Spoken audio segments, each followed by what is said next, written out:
हम लोग बात कर रहे थे यूपीएससी एग्ज़ाम के बारे में। सिविल सर्विस आईएएस की बात कर रहा हूँ। और इसमें आप लोगों ने देखा होगा कि हम लोग बहुत सारी क्लासें कवर कर चुके हैं। बस इतना कह सकता हूँ कि अगर आपके दिमाग में सिविल सर्विस से संबंधित कोई भी सवाल है, कोई भी डाउट है, तो यूपीएससी एग्ज़ाम के नाम से आपकी एक प्लेलिस्ट सूची बनी हुई है, उसे जाकर आप लोग कवर कर लीजिएगा। आपके हर सवाल का जवाब बहुत ही आसान शब्दों में आप लोगों को मिल जाएगा। चाहे वो आप देखिए पैटर्न से संबंधित हो, या फॉर्म भरने से संबंधित हो, या आप देखिए कि प्रीलिम्स से संबंधित हो, मुख्य परीक्षा से संबंधित हो, इंटरव्यू, या आप देखते हैं कि आपका ऑप्शनल रहता है जो, उसका भी सिलेबस कवर किया हुआ है। बहुत सारे सब्जेक्टों को हम लोगों ने देखा हुआ है। और लास्ट क्लास में आपने देखा होगा कि जो आपका यूपीएससी का प्रीलिम्स 2019 था ना, पहला पेपर, जिसके आधार पर आप देखते हैं कि आपकी मेरिट लिस्ट बनती है और आप लोग मुख्य परीक्षा में पहुंच पाते हैं। और दूसरा जो प्रीलिम्स का पेपर होता है उसे सी सेट कहते हैं। और आप सभी जानते हैं कि सी सेट में आप लोगों को केवल क्वालिफाई करना होता है।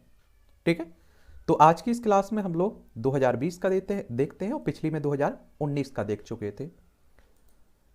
तो आप सभी जानते हैं कि इसमें 4 सेट आप लोगों को एक तरह से देखने को मिलते हैं, और इसमें आप देखते हैं ए बी सी डी के रूप में। लेकिन आप लोग याद रखिए कि चारों सेट में क्वेश्चंस बिल्कुल एक जैसे होते हैं, बस उनका क्रम बदल जाता है। देखेंगे आप लोग कि जैसे ए जो हमारा सेट है, इसमें कोई क्वेश्चंस पहले नंबर पर है, तो आप देखेंगे कि वही क्वेश्चंस बी सेट में हो सकता है कि 31वें नंबर पर हो, सी सेट में आप देखेंगे कि 51वें नंबर पर हो। तो इस तरह का क्रम बदल जाता है बस, इसमें और कुछ नहीं होता है।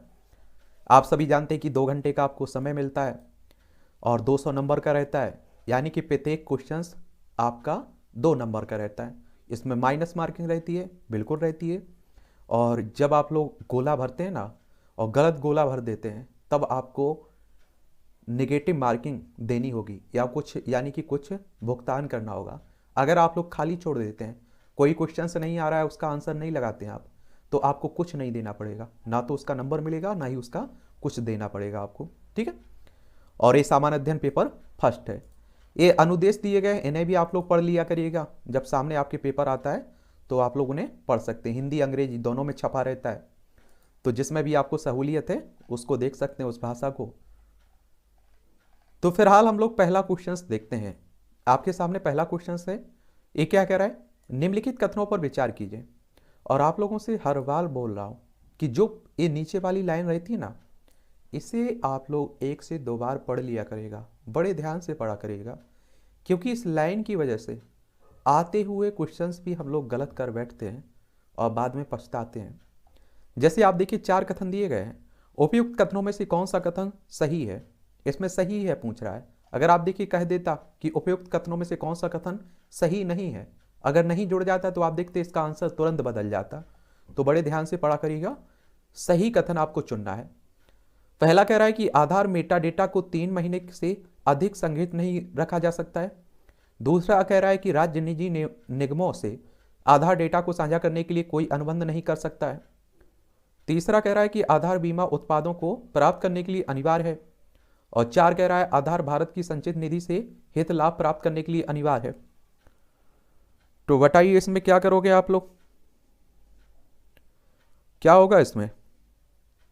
तो इसमें आप देखेंगे कि एक तो आपका इसमें क्या सही है, पहला इसमें आपका गलत है, दूसरा ठीक है, तीसरा भी गलत है इसमें, और चौथा आप देखें ठीक है। आधार प्रमाणीकरण डेटा को 6 महीने से अधिक नहीं रखा जा सकता है, ये सुप्रीम कोर्ट ने कहा था, इसलिए आप देखेंगे पहला गलत है। और तीसरा इसलिए गलत है क्योंकि IRDAI भारतीय बीमा नियामक विकास प्राधिकरण ने स्पष्ट किया है कि बीमा पॉलिसी खरीदने के लिए आधार की आवश्यकता नहीं होगी, इसलिए आप देखें तीसरा भी गलत है। 2 और 4 सही है, 2 कथन भी सही है और 4 कथन भी, यानी कि बी ऑप्शन आपका बिल्कुल सही रहेगा, इसमें बी ऑप्शन लगा देंगे।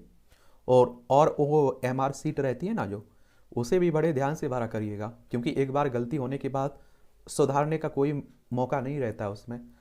तो मैं तो कहता हूं कि गलती हो ही ना, यही कोशिश किया करिएगा। अगला क्वेश्चन है दूसरा, राज्यसभा की लोकसभा की समान शक्तियां किस क्षेत्र में है? आप सभी जानते हैं कि संसद की बात हो रही है, और संसद की बात होती है तो आप देखते हैं कि राष्ट्रपति, राष्ट्रपति, और आप देखते हैं कि आपका लोकसभा और राज्यसभा ये संसद के भाग हैं। किसके? संसद के भाग आप लोगों को देखने को मिलेगा। संविधान का भाग आप लोग पढ़ते हैं ना, उसी की बात कर रहा हूँ। और इसमें आप लोग देखेंगे कि अनुच्छेद, अगर आप लोग किसे पढ़ें, अनुच्छेद 79 को पढ़ें, 79 को, तो इसमें संसद के गठन की बात की गई है। अनुच्छेद 80 में राज्यसभा की संरचना की बात कही गई है। अनुच्छेद 81 में लोकसभा की संरचना की बात कही गई है। और राष्ट्रपति की कहाँ बात की गई है? अनुच्छेद 52 में कही गई है कि भारत का एक राष्ट्रपति होगा। और राष्ट्रपति का चुनाव कैसे होता है? आप सभी जानते हैं कि जो आपकी विधानसभा, राज्यसभा, लोकसभा के निर्वाचित सदस्य होते हैं ना, उन्हीं के द्वारा राष्ट्रपति का चुनाव होता है, इलेक्शन होता है। और लोकसभा का चुनाव डायरेक्ट जनता के द्वारा होता है, यानी कि जो आपके मतदाता होते हैं ना, जिनकी उम्र 18 साल से ऊपर हो जाती है, वो आप देखते हैं कि वोटर सूची में नाम जुड़ जाता है, वो लोग वोट डालने भी जाते हैं। राज्यसभा सदस्यों की बात करें तो आप देखते हैं कि मनोनीत भी होते हैं, राष्ट्रपति मनोनीत भी करता है 12 सदस्यों को।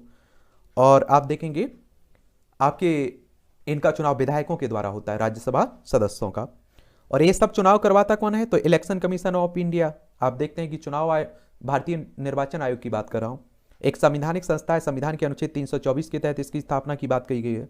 25 जनवरी 1950 में इसकी स्थापना हुई थी। नई दिल्ली में हेडक्वार्टर देखने को मिलेगा। पहले मुख्य चुनाव आयुक्त हमारे सुकुमार सेन थे।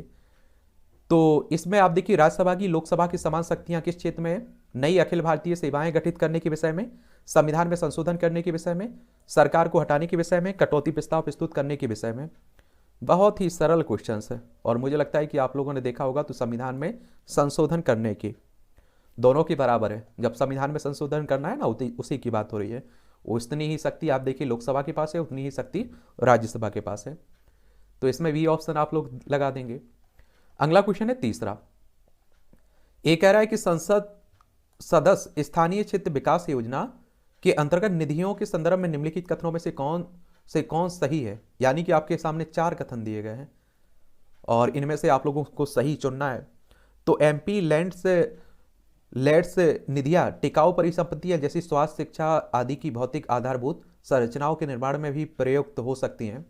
और दूसरा कह रहा है प्रत्येक सांसद की निधि एक निश्चित अंश अनुसूचित जाति जनसंख्या के लाभार्थ प्रयुक्त होना आवश्यक है। एमपी लेट्स निधियां वार्षिक आधार पर स्वीकृत की जाती हैं और अप्रयुक्त निधि को अगले वर्ष के लिए अग्रणित नहीं किया जा सकता है। और 4 कह रहा है कि कार्यान्वित हो रहे सभी कार्यों में से कम 10% कार्यों का जिला प्राधिकारी द्वारा प्रति वर्ष निरीक्षण अनिवार्य है। बताइए इसमें क्या लगाओगे? इसमें आप देखेंगे पहला ठीक है, पहला ठीक है, फिर आप देखेंगे कि दूसरा भी ठीक है इसमें, और एक आपका 4 ठीक है, तीसरा इसमें गलत है। आपका तीसरा क्या है? गलत है। फंड को आगे बढ़ाया जा सकता है। भारत सरकार द्वारा जिला प्राधिकारी को जारी की गई धनराशि इसलिए गैर व्यवगत होती है, और जिले में बची हुई धनराशि को बाद के वर्षों में उपयोग के लिए आगे बढ़ाया जा सकता है। ठीक है, तो इसमें आप लोग याद रखिएगा। तो इसमें तीसरा इसलिए गलत था। इसमें आप देखेंगे कि डी ऑप्शन लगा देंगे। 1, 2, 4 कथन बिल्कुल सही है।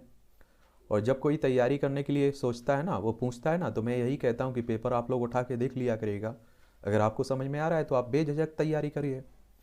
अनुच्छेद, यानी कि आप देखिए अनुच्छेद क्या होता है, ये आर्टिकल्स आप लोग की बात कर रहा हूँ। और देखिए संवैधानिक संस्था कहने का मतलब ये होता है कि संविधान के किसी अनुच्छेद में उसका वर्णन देखने को मिलता है आप लोगों को। ठीक है, अगला क्वेश्चन है 4। निम्नलिखित मूल अधिकारों के किस संवर्ग में अस्पष्टता के रूप में किए गए विभेदन के विरोध संरक्षण समाविष्ट है? शोषण के विरोध अधिकार, स्वतंत्रता का अधिकार, संवैधानिक उपचार का अधिकार, समता का अधिकार। तो बताइए इसमें क्या लगाओगे?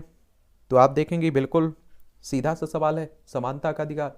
संविधान के भाग 3 को पढ़िए, मौलिक अधिकार आप लोग पढ़ते हैं ना, उन्हीं की बात हो रही है। और आप लोगों से हमेशा कहता हूँ, क्या कहता हूँ? ये कहता हूँ कि मौलिक अधिकारों को हमेशा याद रखा करिएगा, अच्छी तरह से विस्तार से पढ़ लीजिएगा। और इसीलिए कहता हूँ कि एनसीईआरटी बुक्स पढ़ लीजिए, एम लक्ष्मीकांत पढ़ लीजिए, क्योंकि हर साल आपके मौलिक अधिकारों से क्वेश्चंस प्रीलिम्स में और मुख्य परीक्षा में आप देखते हैं पूछे जाते हैं। ठीक है, और मौलिक अधिकार तो वैसे आपको मालूम होना चाहिए, हर व्यक्ति को होना चाहिए, मुझे लगता है भारत में रह रहा। तो इसमें डी लगा देना। अनुच्छेद, इसमें आप देखिए क्वेश्चन 5 है, भारत में न्यायपालिका का कार्यपालिका से पृथक्करण किससे व्यादेशित है? संविधान की उद्देशिका द्वारा, राज्य के नीति निर्देशक तत्व द्वारा, 7वीं अनुसूची द्वारा, परंपरागत व्यवहार द्वारा। बताइए इसमें क्या करोगे? तो आप देखते हैं कि इसमें आपका राज्य की नीति निर्देशक सिद्धांत आप लोग देखते हैं ना संविधान के भाग 4 में, तो उसी में आप लोगों को देखने को मिलेगा। तो 5 में आपका बी ऑप्शन होगा। क्वेश्चन है हमारे सामने अगला 6वां। ये क्या कह रहा है? ये कह रहा है कि वित्त मंत्री संसद में बजट प्रस्तुत करते हुए उसके साथ अन्य प्रलेख भी प्रस्तुत करते हैं और जिनमें बेहद आर्थिक रूपरेखा विवरण भी सम्मिलित रहता है। यह पूर्वोक्त प्रलेख निम्न आदेशन के कारण प्रस्तुत किया जाता है। चिरकालिक संसदीय परंपरा के कारण, भारत के संविधान के अनुच्छेद 112 और अनुच्छेद 110(1) के कारण, भारत के संविधान में अनुच्छेद 113 के कारण, राजकोषीय उत्तरदायित्व एवं बजट प्रबंधन अधिनियम 2003 के प्रावधानों के कारण। तो 6वें में आप लोग क्या लगाओगे? बताइए कुछ। तो इसमें आपका डी ऑप्शन होगा, राजकोषीय उत्तरदायित्व एवं बजट प्रबंधन अधिनियम 2003 के प्रावधानों के तहत। बजट शब्द की देखिए आप लोगों को संविधान में नहीं देखने को मिलता है। संविधान के 112 में आप वित्तीय विवरण की बात करते हैं, तो डी ऑप्शन आपका इसमें ठीक रहेगा। अगला क्वेश्चन है हमारे सामने 7। परिभाषा से संवैधानिक सरकार का अधिकार क्या है? संवैधानिक सरकार का अर्थ क्या है, मतलब क्या है? विधानमंडल द्वारा सरकार, लोकप्रिय सरकार, बहुदलीय सरकार, सीमित सरकार। बताइए।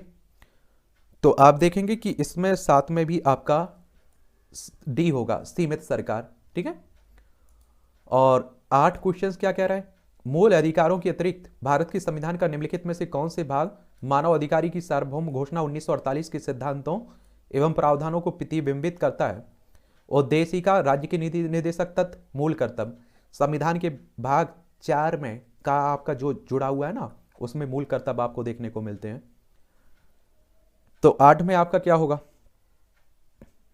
बताइए।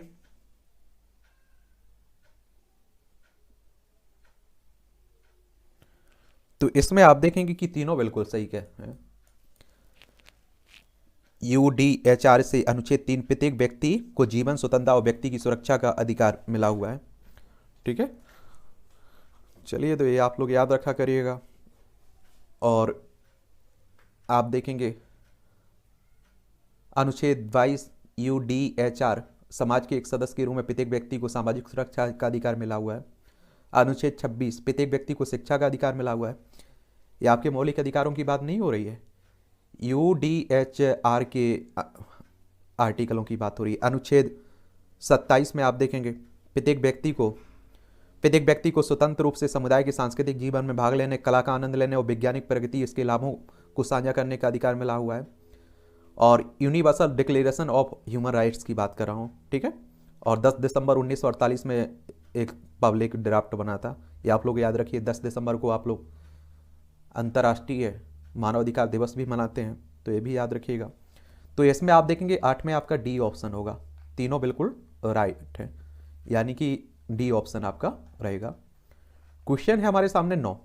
भारत में विधिक सेवा प्रदान करने वाले प्राधिकरण निम्नलिखित में से किस प्रकार के नागरिकों को निःशुल्क विधिक सेवाएं प्रदान करते हैं? इसमें 4 कथन दिए गए, सही चुनना है। इसमें आप देखेंगे 1 लाख से कम वार्षिक आय वाले व्यक्ति को, 2 लाख से कम वार्षिक वाले ट्रांसजेंडर को, 3 लाख से कम वार्षिक वाले अन्य पिछड़े वर्ग OBC वर्ग को, और सभी वरिष्ठ नागरिकों को। तो इसमें आपका क्या होगा?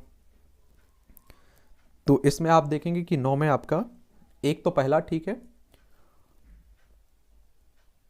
और एक आप देखेंगे कि दूसरा भी ठीक है। इसमें 3 और 4 बिल्कुल गलत हैं इसमें। तो इसमें आप लोग क्या लगाओगे?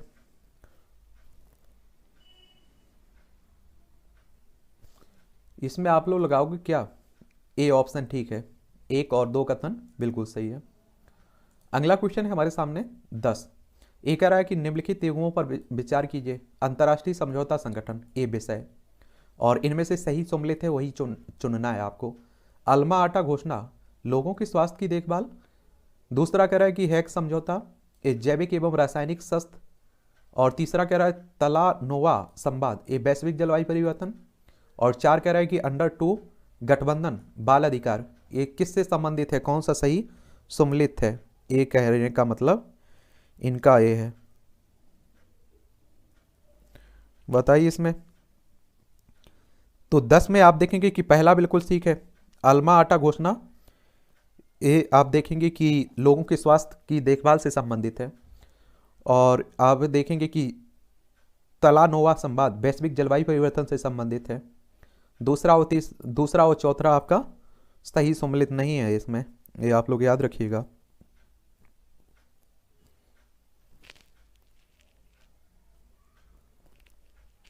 और हैग कन्वेंशन बच्चों उनके परिवारों को विदेशों में अवैध, अनियमित और समय से पहले या खराब तरीके से गोद लेने के जोखिम से बचाता है। और 4 की अंडर 2 गठबंधन राज्य और क्षेत्रीय सरकारों की एक वैश्विक समुदाय जो पेरिस समझौते के अनुरूप महत्वाकांक्षी जलवायु कार्रवाई के लिए प्रतिबद्ध है। इसलिए आप देखेंगे 2 और 3 बिल्कुल गलत है, 2 और 4 माफ करिए, इसमें आप लोग सी ऑप्शन लगा देंगे, 1 और 3 सही सम्मिलित था इसमें। अगले क्वेश्चन की तरफ चलते हैं हम लोग। अगला क्वेश्चन हमारे सामने 11, ये क्या रहा है बताइए। ये कह रहा है कि संसदीय व्यवस्था वाली सरकार वह होती है जिसमें संसद के सभी राजनीतिक दलों का सरकार में प्रतिनिधित्व होता है।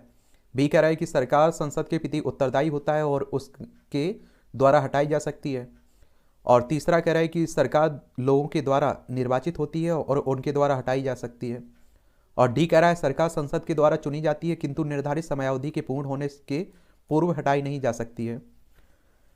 तो 11 में आप लोग देखेंगे कि आपका 11 में बी ऑप्शन ठीक होगा, सरकार संसद के प्रति उत्तरदायी होती है और उसके द्वारा हटाई जा सकती है। ठीक है, तो इसमें आप देखते हैं बी ऑप्शन 11 में बिल्कुल सही है। ये सब संविधान में आप लोग पढ़ते होंगे। अगला क्वेश्चन है, भारत के संविधान का कौन सा भाग कल्याणकारी राज्य के आदर्श की घोषणा करता है? राज्य के नीति निर्देशक तत्व, मूल अधिकार, उद्देशिका, 7वीं अनुसूची। तो इसमें आप देखेंगे 12 में आपका ए ऑप्शन होगा, राज्य की नीति निर्देशक तथ्य की बात हो रही है। और इसमें जो आप देखिए सुविधाएं देने की बात हुई है, अगर राज्य चाहे अच्छा राज्य होगा, कल्याणकारी राज्य होगा, समाज के बारे में सोचता होगा, तो वो अपने नागरिकों को ये सभी सुविधाएं उपलब्ध कराएगा। लेकिन आप देखिए इसमें जो सुविधाएं देने की बात की गई, अगर वो आपको नहीं मिलती हैं तो आप सुप्रीम कोर्ट, हाई कोर्ट नहीं जा सकते हैं। ठीक है, ये आप लोग याद रखिएगा, राज्यों पर निर्भर रहते हैं। संविधान के भाग 4 की बात कर रहा हूँ। तो 12 में ये रहेगा।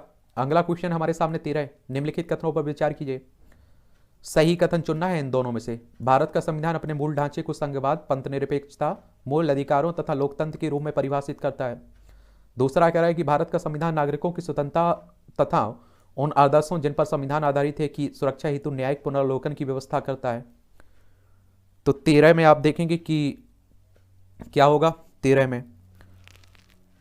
में आप देखेंगे कि आपका ना तो एक सही है और ना ही दूसरा सही है। सुप्रीम कोर्ट ने मूल संरचना को परिभाषित किया है, संविधान ने नहीं। ठीक है, और ये आप लोग याद रखिएगा, इसमें 13 में आपके दोनों गलत हैं। 13 में डी होगा, ना तो एक सही होगा और ना ही दूसरा सही होगा। चलिए, तो इसमें आप लोग डी लगा दीजिए। देखिए रिपीट नहीं होते हैं क्वेश्चंस, यूपीएससी में नहीं होते हैं खासकर। अगर मुश्किल से एक आध हो जाए तो बहुत बड़ी बात है, लेकिन एक आप लोगों को एक ओवरव्यू मिल जाता है पुराने क्वेश्चंस देखने से कि किस तरह के क्वेश्चंस आ रहे हैं, किस तरह के क्वेश्चंस बन रहे हैं, कहाँ से कितने पूछे जा रहे हैं। तो ये आप लोगों को देखना जरूर चाहिए। लेकिन अगला क्वेश्चन है 14, गांधीवाद और मार्क्सवाद के बीच एक समान सहमति पाई जाती है, या निम्नलिखित में से कौन सी है? एक अंतिम लक्ष्य के रूप में राज्यविहीन समाज, बी कह रहा है वर्ग संघर्ष, सी कह रहा है निजी संपत्ति की समाप्ति, और डी कह रहा है आर्थिक नीतिवाद। तो इसमें आप देखेंगे एक अंतिम लक्ष्य के रूप में राज्यविहीन समाज, यानी कि 14 में आपका ए होगा। क्या होगा? ए होगा। जब मार्क्स ने भविष्य के राज्यविहीन साम्यवादी समाज की बात की तो उनका मानना था कि यह ऐतिहासिक आवश्यकता थी और इसलिए इस व्यक्ति या उस वर्ग या उस व्यक्ति की नैतिक अच्छाई पर निर्भर नहीं था। चलिए, और जब गांधी राम राज्य की बात करते हैं तो एक सामाजिक व्यवस्था को राजनीतिक बंधनों से मुक्त है और जिसमें स्वशासी व्यक्ति शामिल है, जो उन्हें वास्तव में यकीन हो गया था कि यह एक नीति है जिसे पूर्णता की खोज में मानव जाति हर समय लक्ष्य बनाती रही है। गांधी जी की बात हो रही है। चलिए, अगला क्वेश्चन है हमारे सामने, इसमें ये ऑप्शन आप लोगों ने लगा दिया। क्वेश्चन है 15, भारत के संदर्भ में नौकरशाही का निम्नलिखित में से कौन सा उपयुक्त चरित्र चित्रण है? संसदीय लोकतंत्र की व्याप्ति के विस्तार देने वाला अभिकरण। बी कह रहा है संघीय ढांचे को सुदृढ़ करने वाला अभिकरण। सी कह रहा है राजनीतिक स्थायित्व और आर्थिक वृद्धि को सुलभ बनाने वाला अभिकरण। और डी कह रहा है लोक नीति को क्रियान्वित करने वाला अभिकरण। तो 15 में आप देखेंगे कि आपका 15 में क्या लगाओगे आप लोग? डी ऑप्शन बिल्कुल सही है, लोक नीति को क्रियान्वित करने वाला अभिकरण। ठीक है, अगले क्वेश्चन की तरफ चलते हैं। 16, भारत के संविधान की उद्देशिका संविधान का भाग है किंतु कोई विधिक प्रभाव नहीं रखती है। बी कह रहा है कि संविधान का भाग नहीं है, कोई विधिक प्रभाव भी नहीं रखती है। सी कह रहा है संविधान का भाग है और वैसा ही विधिक प्रभाव रखती है जैसा कि कोई अन्य भाग। डी कह रहा है संविधान का भाग है किंतु उसके अन्य भागों से स्वतंत्र होकर उसका कोई विधिक प्रभाव नहीं है। तो 16 में आप लोग देखेंगे कि आपका क्या होगा? डी ऑप्शन बिल्कुल सही होगा, संविधान का भाग है किंतु उसके अन्य भागों से स्वतंत्र होकर उसका कोई विधिक प्रभाव नहीं है।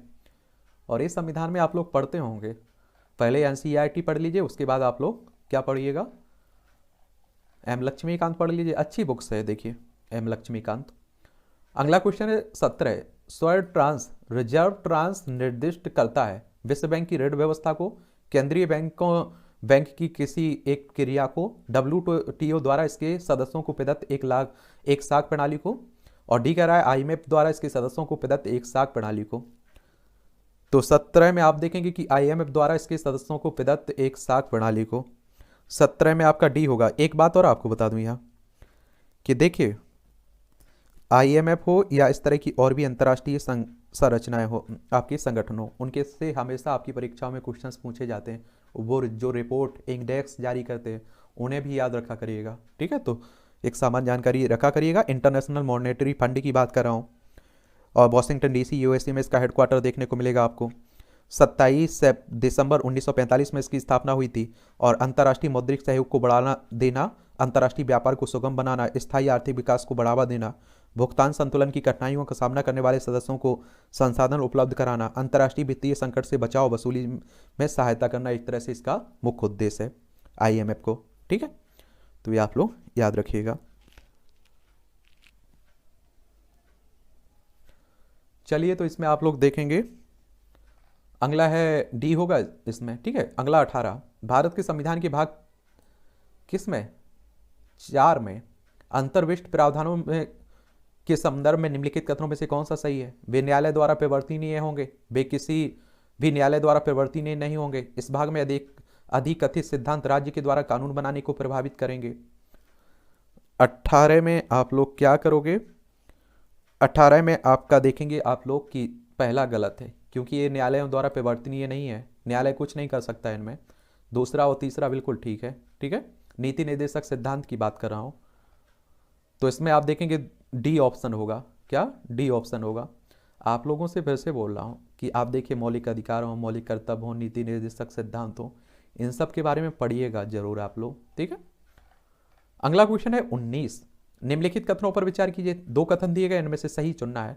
भारत के संविधान के अनुसार कोई भी ऐसा व्यक्ति जो मतदान के लिए योग्य है किसी राज्य में 6 माह के लिए मंत्री बनाया जा सकता है, तब भी जब वह उस राज्य के विधानमंडल का सदस्य नहीं है।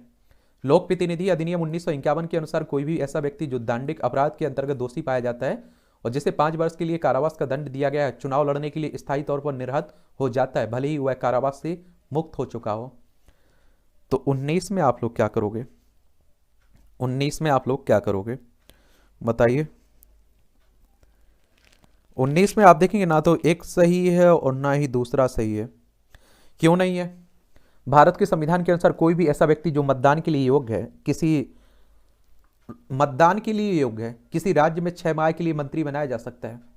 देखिए भाई, सीधी सी बात याद रखिए, मतदान के लिए योग्य तो आप 18 साल की उम्र में हो जाएंगे, तो 18 साल की उम्र में मंत्री बन जाएंगे? नहीं, क्योंकि विधानसभा में आपको सदस्य बनना है या आप देखते हैं कि विधान परिषद में बनना है, तो आपको कम से कम आप देखिए कि क्या विधानसभा के लिए 25 साल उम्र रखी गई कम से कम विधायक बनने के लिए, और विधान परिषद के लिए आपकी 30 साल रखी गई है, तो कैसे मंत्री बन जाओगे? हाँ, अगर यहां होता कि चुनाव लड़ने योग्य कोई व्यक्ति है, वो क्या बन सकता है, तो वो बिल्कुल बन सकता है। तो इसलिए आप देखेंगे पहला भी गलत हो, दूसरा भी बिल्कुल गलत है आपका। और आपको मालूम होगा कि देखिए कोई भी व्यक्ति, जैसे आपकी उम्र 25 साल हो गई है, आप मंत्री, प्रधानमंत्री, राज्यों में मंत्री और आप लोग मुख्यमंत्री बन सकते हैं। अगर आप लोग विधायक हैं भी नहीं है तब भी, लेकिन आपको 6 महीने के अंदर आपको सदस्य बनना होगा। अगर राज्य में है तो राज्य में विधानसभा या विधान परिषद से, और केंद्र में आप लोग तो राज्यसभा या लोकसभा से। ठीक है, ऐसे कई उदाहरण आपको देखने को मिले भी हैं हमारे देश में कि वो किसी भी पद पर, किसी भी सदन का सदस्य नहीं था, फिर भी मंत्री बना। ठीक है, तो ये आप लोग याद रखिएगा। और दूसरा आप देखें कि 1951 की धारा 8 के अनुसार कुछ अपराधों की सजा पर अयोग्यता के आधार पर बताती है। यदि उम्मीदवार को उपधारा 1-2 के तहत निर्दिष्ट कुछ अपराधों के लिए दोषी ठहराया जाता है और जुर्माना, कारावास की सजा दी जाती है, तो ऐसा उम्मीदवार संसद या राज्य विधानमंडल के किसी सदस्य होने के लिए अयोग्य घोषित हो जाता है। ऐसी सजा की तारीख से निर्धारित समय तक वह स्थायी नहीं है। लेकिन आप देखेंगे, इसलिए आपका दूसरा भी बिल्कुल गलत है। तो इसमें आप देखेंगे ना तो एक सही है ना ही दूसरा सही है। बड़े ध्यान से पढ़ा करिएगा इन्हें। अब आप देखिए कई लोग होंगे तो पहला लगा दिए होंगे सही, क्योंकि यहाँ व्यक्ति मतदान के लिए योग्य है, नहीं चुनाव लड़ने के लिए योग्य होता यहाँ होता, तब आप देखिए पहला सही होता। क्वेश्चन है हमारे सामने 20, निम्नलिखित कथनों पर विचार कीजिए और 3 कथन दिए गए सही चुनना है। भारत का राष्ट्रपति ऐसे स्थान पर जिसे वह ठीक समझे संसद का सत्र आहूत कर सकता है। भारत का संविधान एक वर्ष में संसद के 3 सत्रों का प्रावधान करता है, किंतु सभी 3 सत्रों का चलाना जाना अनिवार्य नहीं है। तीसरा कह रहा है एक वर्ष में दिनों की कोई न्यूनतम संख्या निर्धारित नहीं है जब संसद का चलना आवश्यक हो। ये आप देखिए संविधान से कितने क्वेश्चंस पूछे जा रहे हैं। तो एक बात आप लोगों की समझ में आ गया होगा कि संविधान बहुत ही महत्वपूर्ण स्थान रखता है आपकी तैयारी में। तो इसमें आप देखेंगे कि क्वेश्चन नंबर 20 में आप लोग क्या लगाओगे। क्वेश्चन नंबर 20 में एक तो पहला आपका ठीक है और एक आप देखेंगे तीसरा भी ठीक है, लेकिन दूसरा आपका गलत है।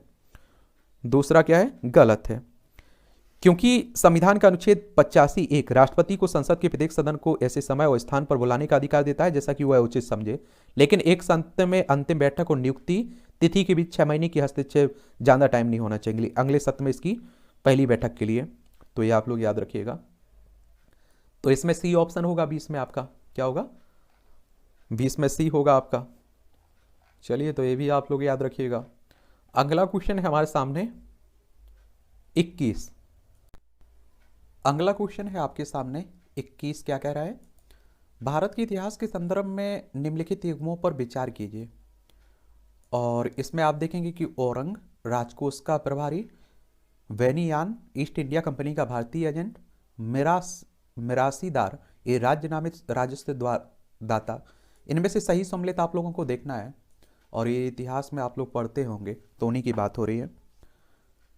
तो इसमें आप लोग क्या लगाओगे बताइए। इसमें आप लोगों को देखने को मिलेगा कि 21 में आपका दूसरा ठीक है और तीसरा ठीक है, लेकिन पहला इसमें गलत आप लोगों को देखने को मिलेगा।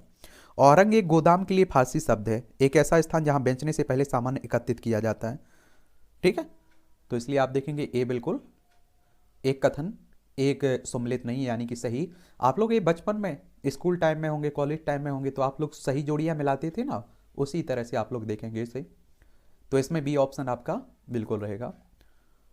अगला क्वेश्चन है हमारे सामने, भारत के धार्मिक इतिहास के संदर्भ में निम्नलिखित कथनों पर विचार कीजिए। 3 कथन दिए गए और तीनों में से सही कथन आपको चुनना है। इसमें पहला इसमें कह रहा है आप लोगों से कि स्थावरवादी महायान बौद्ध धर्म से संबद्ध है, और दूसरा कह रहा है लोकोत्तरवादी संप्रदाय बौद्ध धर्म के महासंघिक संप्रदाय की एक शाखा थी, और तीसरा कह रहा है कि महासंघिकों द्वारा बुद्ध के देवत्वरोपण ने महायान बौद्ध धर्म को प्रोत्साहित किया है। तो इसमें आप लोग देखेंगे कि आपका क्या सही होगा। 22 की बात कर रहा हूं। तो इसमें आप देखेंगे कि 22 में आपका 2 ठीक है और तीसरा कथन ठीक है, लेकिन पहला आप देखेंगे बिल्कुल गलत है, क्योंकि वे थिरवादिन थे। ठीक है, तो इसमें आप लोग क्या लगाएंगे? बी ऑप्शन इसमें भी होगा आपका, 22 में भी बी होगा। और आप लोग देखिए, चाहे जैन धर्म हो, बौद्ध धर्म हो, इन धर्मों को सभी को पढ़ लिया करेगा, इनसे भी क्वेश्चंस पूछे जाते हैं, हर साल लगभग पूछे जाते हैं। अगला क्वेश्चन है हमारे सामने 23। एक कह रहा है निम्नलिखित में से कौन सा कथन औद्योगिक क्रांति के द्वारा 19वीं शताब्दी के पूर्वार्ध में भारत पर पड़े प्रभाव की सही व्याख्या करता है? ए ऑप्शन कह रहा है भारतीय दस्तकारी उद्योग नष्ट हो गए थे। बी कह रहा है कि भारत के वस्त्र उद्योग में मशीनों का बड़ी संख्या में प्रवेश हुआ। सी कह रहा है देश के अनेक भागों में रेलवे लाइन बिछाई गई।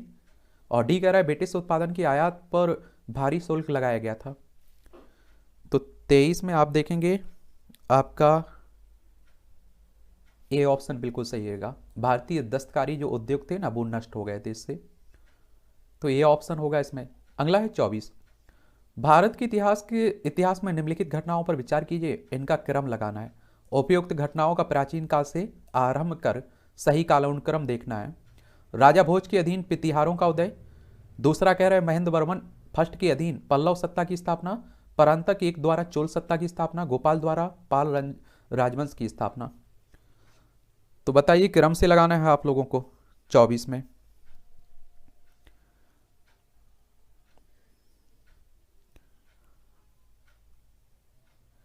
तो इसमें आप देखेंगे कि राजा भोज की बात करते हैं तो आप सभी जानते हैं कि आपका 8वीं 9वीं सदी की बात हो रही है। और दूसरा महेंद्र वर्मन की बात करें तो ये 7वीं सदी की बात हो रही है। और परांतक की बात करें तो 907 ईस्वी की बात हो रही है, लगभग 953 के लगभग। गोपाल की बात करें तो आप देखेंगे 750 से 770 के बीच की बात हो रही है। तो इसमें आप देखेंगे कि सबसे पहले आप लोग क्या लगाओगे, क्या करोगे आप लोग। इसमें पहला आपका 2 होगा, फिर आप देखेंगे कि आपका 4 होगा, फिर आप देखेंगे 1 होगा, फिर आप देखेंगे 3 होगा। इस तरह से सी ऑप्शन आपका बिल्कुल ठीक रहेगा इसमें। अगला क्वेश्चन है हमारे सामने 25। निम्नलिखित में से कौन सा उपवाक्य उत्तर हर्षकालीन स्रोतों में पर्याय उल्लिखित हुंडी के स्वरूप की परिभाषा बताता है? राजा द्वारा अपने अधीनस्थों को दिया गया परामर्श। भी कह रहा है प्रतिदिन का लेखा जोखा अंकित करने वाली बही। और तीसरा कह रहा है विनिमय पत्र। और डी कह रहा है सामंत द्वारा अपने अधीनस्थों को दिया गया आदेश। तो बताइए 25 में क्या करोगे। आपका विनिमय पत्र की बात हो रही है, 25 में सी होगा आपका। 25 में क्या होगा, सी लगा दोगे। हुंडी एक वित्तीय साधन जो मध्यकालीन भारत में व्यापार और लेन देन में उपयोग के लिए विकसित हुआ था। ठीक है, अगले क्वेश्चन की तरफ चलते हैं। अगला क्वेश्चन है हमारे सामने 26। क्या कह रहा है, ये कह रहा है कि स्वतंत्रता संग्राम के समय लिखी गई शाखाराम गणेश देवस्कर की पुस्तक देशेर कथा के संदर्भ में निम्नलिखित कथनों पर विचार कीजिए। इस पुस्तक ने औपनिवेशिक राज्य द्वारा मस्तिष्क की संमोहक विजय के विरोध में चेतावनी दी। इस पुस्तक ने स्वदेशी नुक्कड़ नाटकों तथा लोक गीतों को प्रेरित किया। और तीसरा कह रहा है देवस्कर द्वारा देश शब्द का प्रयोग बंगाल के क्षेत्र विशेष संदर्भ में किया गया था। इन तीनों में से सही आपको चुनना है। क्या करना है, सही चुनना है आपको। तो 26 में आप देखेंगे कि आपका ए ऑप्शन बिल्कुल ठीक रहेगा इसमें, यानी कि पहला और दूसरा बिल्कुल सही है, तीसरा इसमें गलत है आपका। तो ये आप लोग लगा दीजिएगा।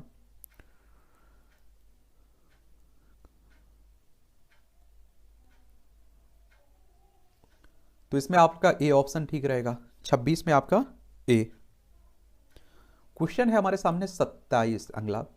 गांधी इरविन समझौते में निम्नलिखित में से क्या सम्मिलित थे? राउंड टेबल कॉन्फ्रेंस में भाग लेने के लिए कांग्रेस को आमंत्रित करना।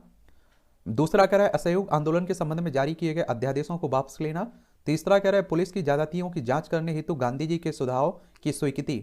और 4 कह रहा है केवल उन्हीं कैदियों को के रिहाई जिन पर हिंसा का अभियोग नहीं था। तो 27 की बात हो रही है, बताइए इसमें क्या करोगे।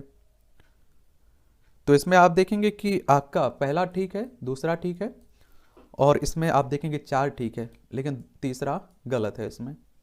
लेकिन आप देखें कि जब कोई विवाद रहता है तो उस क्वेश्चंस को हटा भी दिया जाता है, ये भी आप लोग याद रखिएगा, डिलीट कर दिया जाता है। तो इसमें आप लोगों का क्या होगा, बी ऑप्शन, क्योंकि ये विवाद में भी रहा था, बी ऑप्शन होगा इसमें। क्वेश्चन है हमारे सामने 28। आसपास समुदाय के लोगों को लक्षित कर प्रथम मासिक पत्रिका विटाल विध्वंस किसके द्वारा प्रकाशित की गई थी? गोपाल बाबा वलंकर, ज्योतिबा फुले, मोहनदास करमचंद गांधी, भीमराव अम्बेडकर साहब। तो आप देखेंगे गोपाल बाबा वलंकर के द्वारा। ए ऑप्शन आपका ठीक रहेगा इसमें। क्या रहेगा, ए ऑप्शन। ये 1888 की बात है। अगला क्वेश्चन है हमारे सामने 29। भारत के इतिहास के संदर्भ में कोल्या वाप और द्रोणवाप शब्द का क्या निर्दिष्ट करते हैं? तो इसमें भूमाप होगा आपका, क्या होगा? भूमाप। यानी कि इसमें भी 29 में आपका ए ऑप्शन बिल्कुल ठीक रहेगा। ए लगा दिया होगा आपने अगर मालूम होगा आपको तो। पुरालेखीय साक्ष्यों के अनुसार हमारे पास माप इकाई के संदर्भ में कुल वपा, दौड़ वपा, अध वपा, पताका बंगाल से, ये सब आप देखते थे। चलिए आगे चलते हैं हम लोग। 30 क्वेश्चंस। अगला 30, निम्नलिखित में से किस शासक ने अपनी प्रजा को इस अभिलेख के माध्यम से परामर्श दिया? कोई भी व्यक्ति जो अपने संप्रदाय को महिमा मंडित करने की दृष्टि से अपने धार्मिक संप्रदाय की प्रशंसा करता है या अपने संप्रदाय के प्रति अत्यधिक भक्ति के कारण अन्य संप्रदाय की निंदा करता है, वह अपितु अपने संप्रदाय को गंभीर रूप से हानि पहुंचाता है। ये अशोक, समुद्रगुप्त, हर्षवर्धन, कृष्णदेव राय। बताइए, इसमें आप लोग देखेंगे अशोक होगा। धर्म के प्रसार और धार्मिक सहिष्णुता के साथ अशोक की निकटता को एक तरह से बताता है। और आप देखिए कि मुझे लगता है कि उस समय जो कहा गया आज के समय के लिए कहा गया था। तो इसमें आप देखेंगे ए ऑप्शन बिल्कुल सही रहेगा। सभी के धर्मों की सम्मान करना चाहिए, यही कहने का मतलब था अशोक का। चलिए अगला क्वेश्चन है हमारे सामने, यह 31। भारत के सांस्कृतिक इतिहास के संदर्भ में पारमिता शब्द का सही विवरण निम्नलिखित में से कौन सा है? इसमें ए ऑप्शन आपसे कह रहा है सूत पद्धति में लिखे गए प्राचीनतम धर्मशास्त्र पाठ। भी कह रहा है आपसे कि वेदों के प्राधिकार को अस्वीकार करने वाले दार्शनिक संप्रदाय। और सी कह रहा है कि परिपूर्णताएं जिनकी प्राप्ति से बौद्धिक सत्य पथ प्रशस्त हुआ है। और डी कह रहा है आरंभिक मध्यकालीन दक्षिण भारत की शक्तिशाली व्यापारी सैनिया। तो 31 में आप देखेंगे कि आपका क्या होगा? सी ऑप्शन बिल्कुल ठीक है, परिपूर्णताएं जिनकी प्राप्ति से बौद्धिक सत्य पथ प्रशस्त हुआ। और ये 10 सिद्धियां जिनमें उदारता, करुणा आदि शामिल थे। ठीक है, चलिए तो सी ऑप्शन लगा दिया होगा इसमें। क्वेश्चन है हमारे सामने 32। एक कह रहा है भारतीय इतिहास के संदर्भ में 1884 का रखमाबाई मुकदमा किस पर केंद्रित था? महिलाओं का शिक्षा पाने का अधिकार, सहमति की आयु, दाम्पत्य अधिकारों का प्रत्यास्थापन। नीचे दिए गए कूट का प्रयोग करके सही उत्तर आपको चुनना है। इसमें बताइए आप क्या करोगे? इसमें आप देखेंगे कि आपका दूसरा ठीक है और तीसरा ठीक है, लेकिन पहला गलत है। ये सहमति की आयु और दाम्पत्य अधिकारों का प्रत्यास्थापन से संबंधित था ये। ठीक है, पहले आप देखिए बहुत कम शादी की 12 साल में हो जाती थी। समझ रहे हैं आप लोग? तो ये भी आप लोग याद रखिएगा। चलिए आगे चलते हैं हम लोग। इसमें आप लोग क्या लगा दोगे? बी ऑप्शन लगा दिया होगा आपने 32 में। क्वेश्चन है हमारे सामने 33। निम्नलिखित में से किस कारण से भारत में 20वीं शताब्दी के आरंभ में नील की खेती का ह्रास हुआ? नील के उत्पादकों के अत्याचारी आचरण के प्रति काश्तकारों का विरोध। बी कह रहा है नई खोजों के कारण विश्व व्यापार में इसका आलापकार होना। नील की खेती का राष्ट्रीय नेताओं द्वारा विरोध किया जाना। और डी कह रहा है उत्पादकों के ऊपर सरकार का नियंत्रण। तो आप देखिए नई खोजों के कारण विश्व बाजार में इसका आलापकार हो जाना, इसकी मांग कम हो जाना कारण था। ठीक है, और बी ऑप्शन इसमें आप लोग लगा दोगे। क्या लगा दोगे? बी। 33 में आपका बी होगा। नई खोज हो गई थी आप देखेंगे, और वो आप देखिए सस्ता भी पड़ता था, तो काहे के लिए नील की खेती करवाएंगे। चलिए आगे चलते हैं हम लोग। अगला क्वेश्चन है 34। ये कह रहा है बेलेजली ने कलकत्ता में फोर्ट विलियम कॉलेज की स्थापना किस लिए की थी? उसे लंदन में स्थित बोर्ड ऑफ डायरेक्टर्स ने ऐसा करने के लिए कहा था। वह भारत में प्राच्य ज्ञान के प्रति अभिरुचि पुनः जागृत करना चाहता था। वह विलियम कैरी और तथा उसके सहयोगियों को रोजगार प्रदान करना चाहता था। और डी कह रहा है वह ब्रिटिश नागरिकों को भारत में प्रशासन हेतु प्रशिक्षित करना चाहता था। तो बताइए इसमें आप देखेंगे कि डी ऑप्शन ठीक हो गया, वह ब्रिटिश नागरिकों को भारत में प्रशासन हेतु प्रशिक्षित करना चाहता था। यानी कि इसमें 34 में आपका डी रहेगा। ठीक है, कॉलेज की स्थापना का उद्देश्य यही था ब्रिटिश अधिकारियों को भारतीय भाषाओं की शिक्षा देना, यहाँ की समझ सके यहाँ। ठीक है, चलिए आगे चलते हैं हम लोग। ये सब इतिहास में आप लोग पढ़ेंगे और पढ़े भी होंगे। 35 क्वेश्चन, भारत के इतिहास के संदर्भ में उलगुलान अथवा महान उपद्रव निम्नलिखित में से किस घटना का विवरण है? 1857 के विद्रोह का, 1921 के मोपिला या मापिला विद्रोह का, 1859-60 की नील विद्रोह का, 1899 1900 के बिरसा मुंडा विद्रोह का। तो 35 में आप देखेंगे कि 1899 1900 के बिरसा मुंडा विद्रोह का, यानी कि 35 में आपका डी होगा। 35 में क्या होगा? डी ऑप्शन आपका बिल्कुल सही है। धार्मिक आंदोलन या विद्रोह उलगुलान और किसी राजनीतिक सामरिक के साथ बिरसा मुंडा के अधीन उठे थे ये सब, ठीक है। उन्होंने ठेकेदारों, जागीरदारों, राजाओं, हम हलीमों को मारकर भूमि में मुंडा शासन स्थापित करने का लक्ष्य रखा था। बिरसा मुंडा जनजातियों का भगवान भी कहते हैं, ठीक है। अगला है 36, प्राचीन भारत के विद्वानों साहित्यकारों के संदर्भ में निम्नलिखित कथनों पर विचार कीजिए। पढ़नी पुष्यमित्र शुंग से संबंधित था, अमर सिंह हर्षवर्धन से संबंधित था, कालिदास चंद्रगुप्त द्वितीय से संबंधित था। इनमें सही कथन आपको चुनना है। क्या करना है? सही कथन आपको चुनना है। तो 36 में आप देखेंगे कि आपका केवल 3 सही है, बाकी पहला भी गलत है और दूसरा भी आपका गलत है। 36 में सी होगा, क्योंकि आप देखेंगे पुष्यमित्र शुंग के शासनकाल में आप देखेंगे पढ़नी का काल लगभग 34 ईसा पूर्व का था, तो वो इसके समय का नहीं था, ठीक है। और अमर सिंह की बात करें तो प्राचीन भारत की संस्कृत व्याकरणविद और कवि थे, जिनके व्यक्तिगत इतिहास के बारे में शायद ही कुछ पता हो। और 9 आप देखिए वह 9 रत्नों में से एक था जो विक्रमादित्य के सिंहासन को सुशोभित करता था, ना कि हर्षवर्धन के, इसलिए आप देखें दूसरा भी गलत है। चलिए, तो आप देखेंगे कि कालिदास तो चंद्रगुप्त द्वितीय के दरबारी कवि भी थे, तो इसमें आपका केवल तीसरा ही सही था। अगले क्वेश्चन की तरफ चलते हैं हम लोग। यह है 37, मानव प्रजनन तकनीकी में अभिनव प्रगति के संदर्भ में प्राकेंद्रित स्थानांतरण का प्रयोग किस लिए होता है? इन विट्रो अंड के निषेचन के लिए दाता शुक्राणु का उपयोग, बी कह रहा है शुक्राणु उत्पन्न करने वाली कोशिकाओं का अनुवांशिक रूपांतरण, सी कह रहा है स्टेम कोशिकाओं का कार्यात्मक भ्रूणों में विकास, और डी कह रहा है संतान में सूत्र कणिका वाले रोगों का निरोध। तो इसमें आप देखेंगे कि आपका क्या होगा? 37 में डी ऑप्शन, संतान में सूत्र कणिका वाले रोगों का निरोध। तो 37 में आपका डी रहेगा। क्या रहेगा? डी रहेगा। चलिए अगले क्वेश्चन की तरफ चलते हैं। 38, विकास की वर्तमान स्थिति में कृत्रिम बुद्धिमत्ता एआई आर्टिफिशियल इंटेलिजेंस की बात हो रही है, ये काफी चर्चा में भी रहता है आजकल। निम्नलिखित में किस कार्य को प्रभावी रूप से कर सकती है? औद्योगिक इकाइयों में विद्युत की खपत कम करना, सार्थक लघु कहानियों और गीतों की रचना, रोगों का निदान, टेक्स्ट से स्पीच में परिवर्तन, विद्युत ऊर्जा का बेतार संचरण। तो 38 में क्या करोगे? 38 में आपका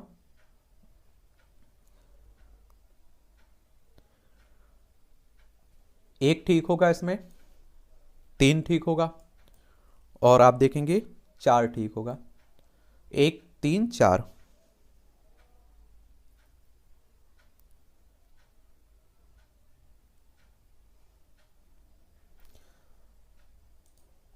तो इसमें आपका बी ऑप्शन ठीक रहेगा।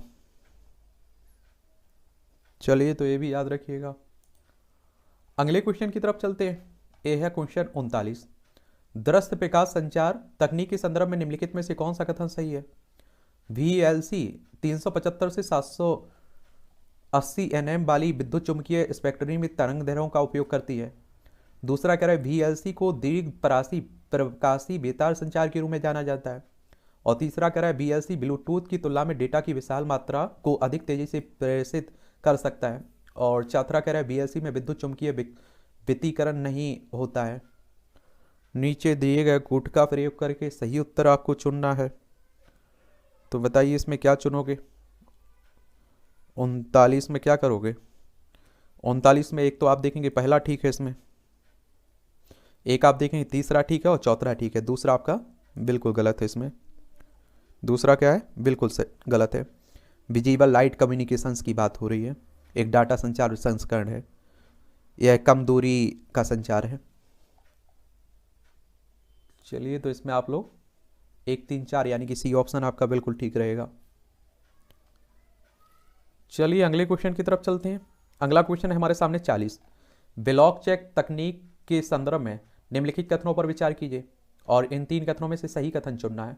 यह एक सार्वजनिक खाता है जिसका हर कोई निरीक्षण कर सकता है परंतु जिसे कोई भी उपभोक्ता नियंत्रित नहीं करता है। दूसरा कह रहा है ब्लॉकचेन की संरचना और अभिकल्प ऐसा है कि इसका समूचा डेटा केवल क्रिप्टो करेंसी के विषय में है। और तीसरा कह रहा है कि ब्लॉकचेन की आधारभूत विशिष्टताओं पर आधारित अनुप्रयोगों को बिना किसी व्यक्ति की अनुमति के विकसित किया जा सकता है। जो 40 में आप लोग क्या लगाओगे बोलिए? तो आप देखेंगे कि 40 में आपका पहला भी ठीक है, दूसरा इसमें गलत है लेकिन तीसरा ठीक है। ब्लॉकचेन का उपयोग विभिन्न उद्देश्य के लिए किया जाता है जिनमें से क्रिप्टो करेंसी उनमें से एक है। चलिए तो आप लोग देखिएगा इसमें आप लोगों ने क्या लगा दिया होगा, डी, यानी कि 1 और 3 कथन बिल्कुल ठीक था।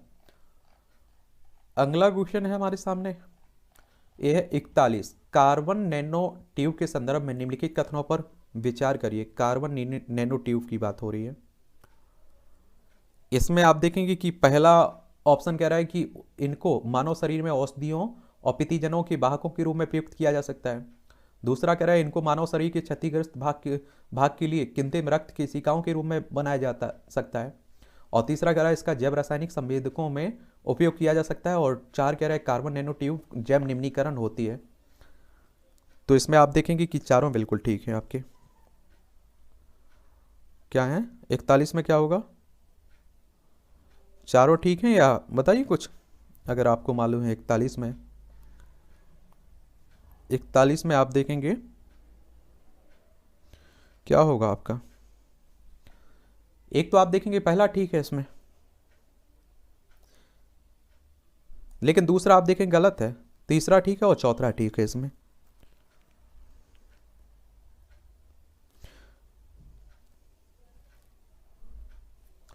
तो इसमें आप देखेंगे कौन लगाओगे, 1 3 4। 1 3 4 किसमें है? सी ऑप्शन ठीक रहेगा इसमें आपका। अगला क्वेश्चन है 42। निम्नलिखित गतिविधियों पर विचार कीजिए। खेत में फसल पर पीड़कनाशी छिड़कना। दूसरा कह रहा है सक्रिय ज्वालामुखियों के मुखों का निरीक्षण करना। और तीसरा कह रहा है डीएनए विश्लेषण के लिए उत्क्षेपण करती हुई हैलों के श्वास के नमूने एकत्रित करना। और तकनीकी के वर्तमान स्तर पर उपयुक्त गतिविधियों में से किसे ड्रोन के प्रयोग से सफलतापूर्वक किया जा सकता है। तो आप देखते हैं कि 42 में क्या करोगे आप बोलिए। आप देखेंगे कि पहला ठीक है इसमें, दूसरा भी ठीक है और तीसरा भी ठीक है, यानी कि 42 में आपका तीनों सही हैं बिल्कुल। यह विकसित देशों में जनशक्ति को बचाने के लिए व्यापक रूप से उपयोग भी किया जा रहा है। चलिए तो ये याद रखिएगा, इसमें डी ऑप्शन होगा, यानी कि 1 2 3 तीनों सही है आपके। अगला क्वेश्चन है हमारे सामने 43। ये क्या कह रहा है? यह प्रयोग 3 ऐसे अंतरिक्ष यानों को काम में लगाएगा जो एक समबाहु त्रिभुज की आकृति में उड़ान भरेंगे जिसमें प्रत्येक भुजा 1 मिलियन किलोमीटर लंबी है और यानी कि बीच लेजर चमक रही होगी। कथित प्रयोग किसे संदर्भित करता है? वॉयेजर 2 को, न्यू होराइजन्स को, लिसा पाथफाइंडर को, इवोल्व्ड लिसा को। तो इसमें आप देखेंगे कि आपका डी ऑप्शन बिल्कुल, इवोल्व्ड लिसा को, यानी कि डी आपका ठीक रहेगा। लिसा पाथफाइंडर लिसा में मिलियन किलोमीटर लंबी भुजा की तुलना में हाथ के आकार को 40 सेंटीमीटर तक कम करके एक साधारण करने के साथ अवधारणा मिशन का प्रमाण है।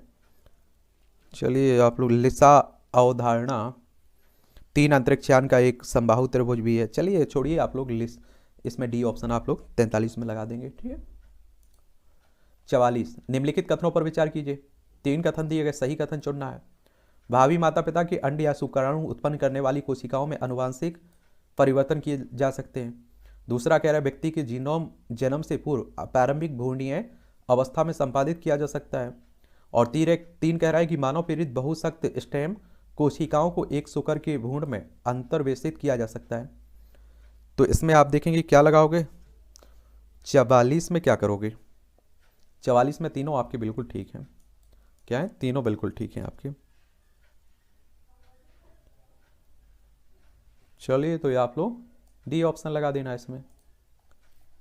अगला क्वेश्चन है 45। भारत में न्यूमोकोकल संयुग्मी वैक्सीन के उपयोग का क्या महत्व है?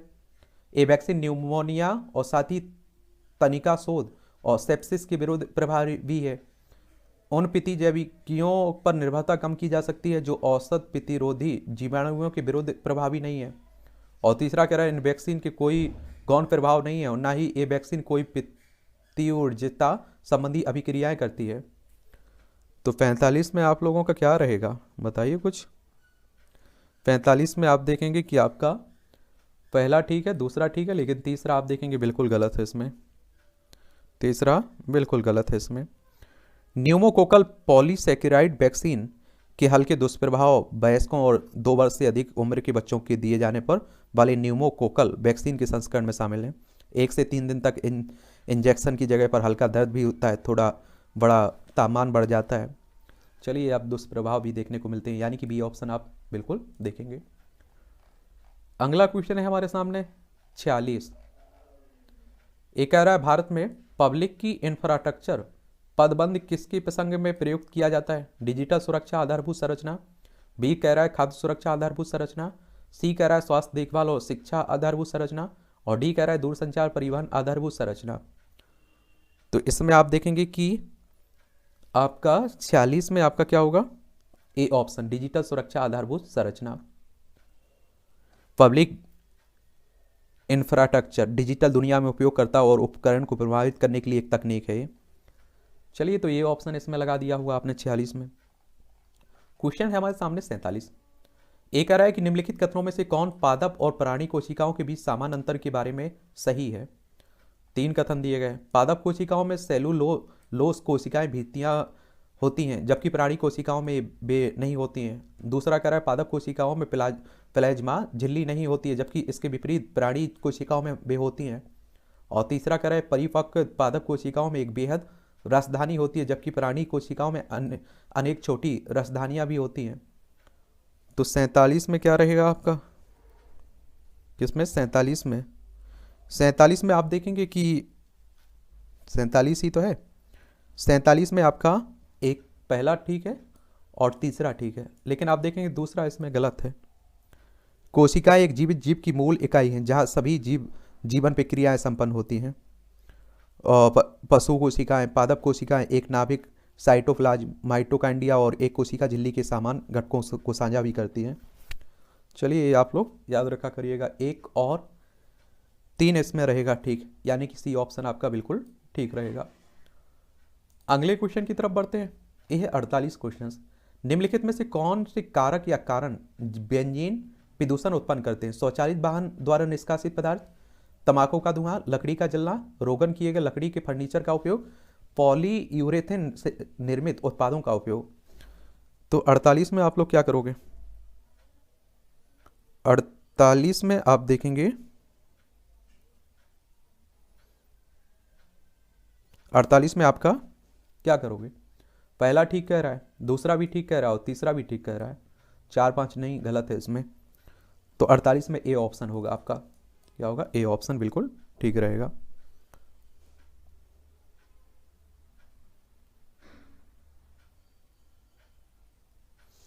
चलिए तो इसमें ए ऑप्शन लगा दिया होगा आपने। यदि निकट भविष्य में दूसरा वैश्विक वित्तीय संकट होता है तो निम्नलिखित में से कौन सी कार्य नीतियां भारत को सबसे अधिक संभावनाओं के साथ कुछ उन्मुक्ति प्रदान कर सकती हैं? अल्पकालीन विदेशी ऋणों पर निर्भर न रहना। दूसरा कह रहा है कुछ और विदेशी बैंकों को प्रारंभ करना। तीसरा कह रहा है पूंजी खाते में पूर्ण परिवर्तनीयता को बनाए रखना। इनमें सही आपको चुनना है। चलिए तो ये आप लोग क्या करोगे इसमें बताइए।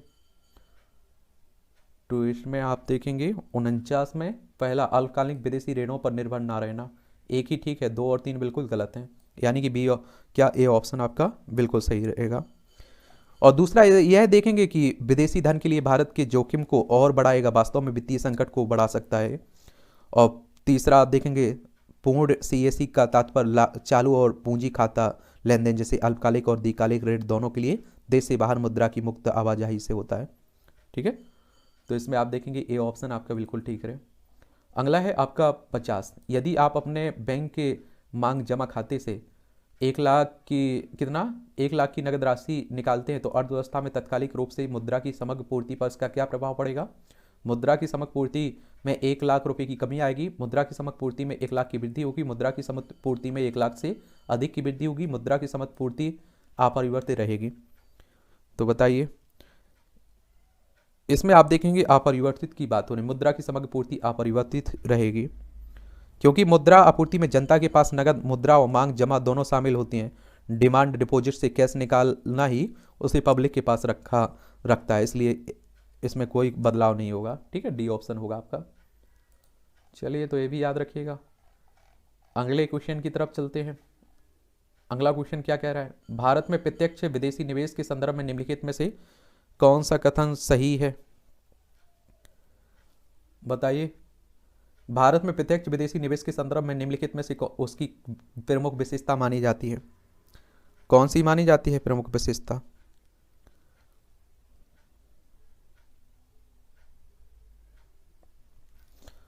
एक कह रहा है यह मूलतः किसी सूचीबद्ध कंपनी में पूंजीगत साधनों द्वारा किया जाने वाला निवेश, और फिर आप देखेंगे बी कह रहा है यह मुख्यतः ऋण सृजित न करने वाली पूंजी प्रवाह है, और सी आप देखेंगे सी क्या कह रहा है इसमें, सी कह रहा है कि यह ऐसा निवेश है जिसमें ऋण समाशोधन अपेक्षित होता है। बताइए, और डी कह रहा है विदेशी संस्थागत निवेशकों द्वारा सरकारी प्रतिभूतियों में किया जाने वाला निवेश की बात हो रही है। बताइए क्या करोगे इसमें, इसमें आपका होगा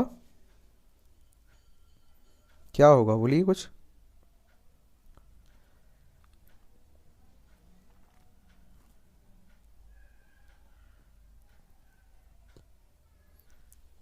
इक्यावन में आपका बी ऑप्शन ठीक होगा, यह मुख्यतः ऋण सृजित न करने वाली पूंजी प्रवाह है। 51 में बी होगा, तो इसमें आप लोग 51 में बी लगा देना भाई। और क्या कर सकते हैं, कुछ किया भी तो नहीं जा सकता है। चलिए आगे चलते हैं हम लोग। अगला क्वेश्चन है हमारे सामने 52। वर्तमान में भारत के अंतर्राष्ट्रीय व्यापार के संदर्भ में निम्नलिखित में से कौन सा कथन सही है। भारत के माल का निर्यात माल के आयात से कम है। निर्यात का मतलब होता है हम लोग कुछ भेज रहे हैं, बेच रहे हैं। आयात का मतलब होता है हम लोग कुछ खरीद रहे हैं। भारत के लोहे व इस्पात, रसायनों, उर्वरकों, मशीनों के आयात में हाल के वर्षों में कमी आई है। तीसरा कह रहा है भारत की सेवाओं का निर्यात सेवाओं के आयात से अधिक है। 4 कह रहा है भारत को कुल मिलाकर व्यापार चालू खाते का घाटा हो रहा है। तो इसमें 52 में क्या लगाओगे आप लोग। 52 में आप देखेंगे कि आपका ये भी विवादित क्वेश्चन है। क्या है, विवादित क्वेश्चन रहा है ये। ठीक है, तो इसमें आप देखेंगे कि आपका पहला ठीक है, भारत के माल का निर्यात माल के आयात से कम है। और भारत के इसमें दूसरा आप देखेंगे कि दूसरा इसमें गलत बता रहा है। भारत की सेवाओं का निर्यात सेवाओं के आयात से अधिक है, और भारत की कुल मिलाकर व्यापार चालू खाते का घाटा हो रहा है। तो तीसरा इसमें भी ठीक है, लेकिन विवादित रहा है ये, तो ये भी आप लोग याद रखिएगा इसमें।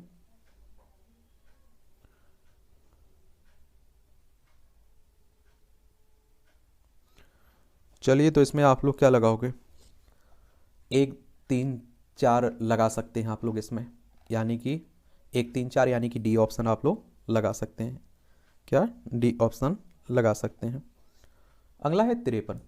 कभी कभी समाचारों में पाया जाने वाला पद वेस्ट टेक्सास इंटरमीडिएट निम्नलिखित में से किस एक पदार्थ की श्रेणी से संबंधित है। कच्चे तेल की, बहुमूल्य धातु की, दुर्लभ मृदा तत्वों की, यूरेनियम की। तो इसमें आप देखेंगे कि आपका क्या होगा, 53 में एक कच्चे तेल की बात हो रही है।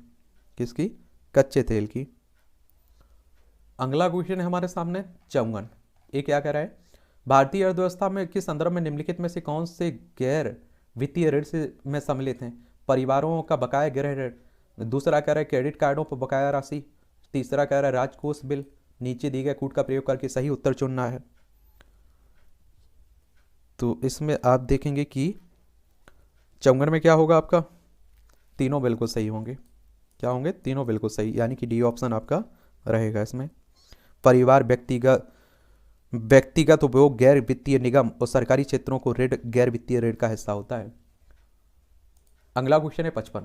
भारत में क्यों कुछ परमाणु रिएक्टर IAEA सुरक्षा उपायों के अधीन रखे जाते हैं जबकि अन्य इस सुरक्षा के अधीन नहीं रखे जाते हैं? कुछ यूरेनियम का प्रयोग करते हैं और अन्य थोरियम का।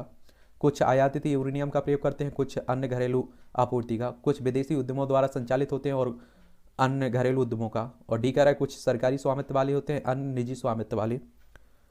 तो 55 में आप देखेंगे कि आपका बी ऑप्शन रहेगा, कुछ आयातित यूरेनियम का प्रयोग करते हैं और कुछ अन्य घरेलू आपूर्ति का। तो 55 में बी रहेगा आपका। 55 में क्या रहेगा? बी।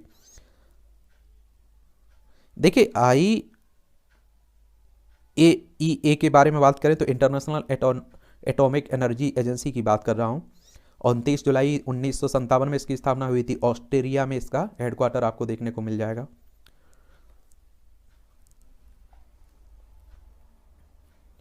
तो इसमें आप लोग बी ऑप्शन लगा दिए होंगे। 55 में बी। क्वेश्चन है 56। व्यापार संबंधित निवेश उपायों के संदर्भ में निम्नलिखित में से कौन सा कथन सही है? विदेशी निवेशकों द्वारा किए जाने वाले आयात पर परिमाणात्मक निर्बंधन निषिद्ध होता है। और दूसरा कह रहा है ये वस्तुएं और सेवाएं दोनों के व्यापार से संबंधित निवेश उपायों पर लागू होते हैं। तीसरा कह रहा है ये विदेशी निवेश के नियमन से संबंधित नहीं है। तो 56 में आप देखेंगे क्या लगाओगे? 56 में आप देखेंगे कि आपका पहला भी ठीक है और तीसरा भी ठीक है। इसमें दूसरा गलत है, लेकिन क्या है? दूसरा बिल्कुल गलत है। इसमें समझौते का कवरेज टर्म्स के अनुच्छेद 1 में परिभाषित किया गया, जिसमें कहा गया कि समझौता केवल वस्तुओं के व्यापार से संबंधित निवेश उपायों पर लागू होता है। चलिए आप लोग याद रखिए, इसमें सी ऑप्शन रहेगा। क्या? सी रहेगा। अगले क्वेश्चन की तरफ चलते हैं। 57। यदि RBI प्रसारवादी मौद्रिक नीति अनुसरण करने का निर्णय लेते हैं तो वह निम्नलिखित में से क्या नहीं करेगा? वैधानिक तरलता अनुपात को घटाकर उसे अनुकूलित करना। दूसरा कह रहा है सीमांत स्थायी सुविधा दर को बढ़ाना। तीसरा कह रहा है बैंक दर को घटाना, रेपो दर में भी घटाना। नीचे दिए गए कूट का प्रयोग करके सही उत्तर चुनना है आपको। तो इसमें बताइए, आप देखेंगे 57 में आप देखेंगे कि आपका भी केवल दूसरा ही होगा। ठीक है। RBI की बात करें तो रिजर्व बैंक ऑफ इंडिया की बात कर रहा हूं। ठीक है, तो ये आप लोग याद रखिएगा। और एक कम SLR बैंक को उधार लेने के लिए अधिक जगह देता है और इसीलिए आप देखेंगे पहला गलत है, सही हो ही नहीं सकता है। चलिए, तो इसमें बी ऑप्शन लगा दिया होगा आपने। क्वेश्चन है हमारे सामने 58। 1991 के आर्थिक उदारीकरण के बाद की भारतीय अर्थव्यवस्था के संबंध में निम्नलिखित कथनों पर विचार कीजिए। शहरी क्षेत्रों में श्रमिक की उत्पादकता में वृद्धि हुई है जबकि ग्रामीण क्षेत्रों में इसमें कमी हुई है। दूसरा कह रहा है कि कार्यबल में ग्रामीण क्षेत्रों की प्रतिशत हिस्सेदारी में सतत वृद्धि हुई है। तीसरा कह रहा है ग्रामीण क्षेत्रों में गैर कृषि अर्थव्यवस्था में वृद्धि हुई है। और 4 कह रहा है ग्रामीण रोजगार की वृद्धि दर में कमी आई है। बताइए 58 में क्या करोगे?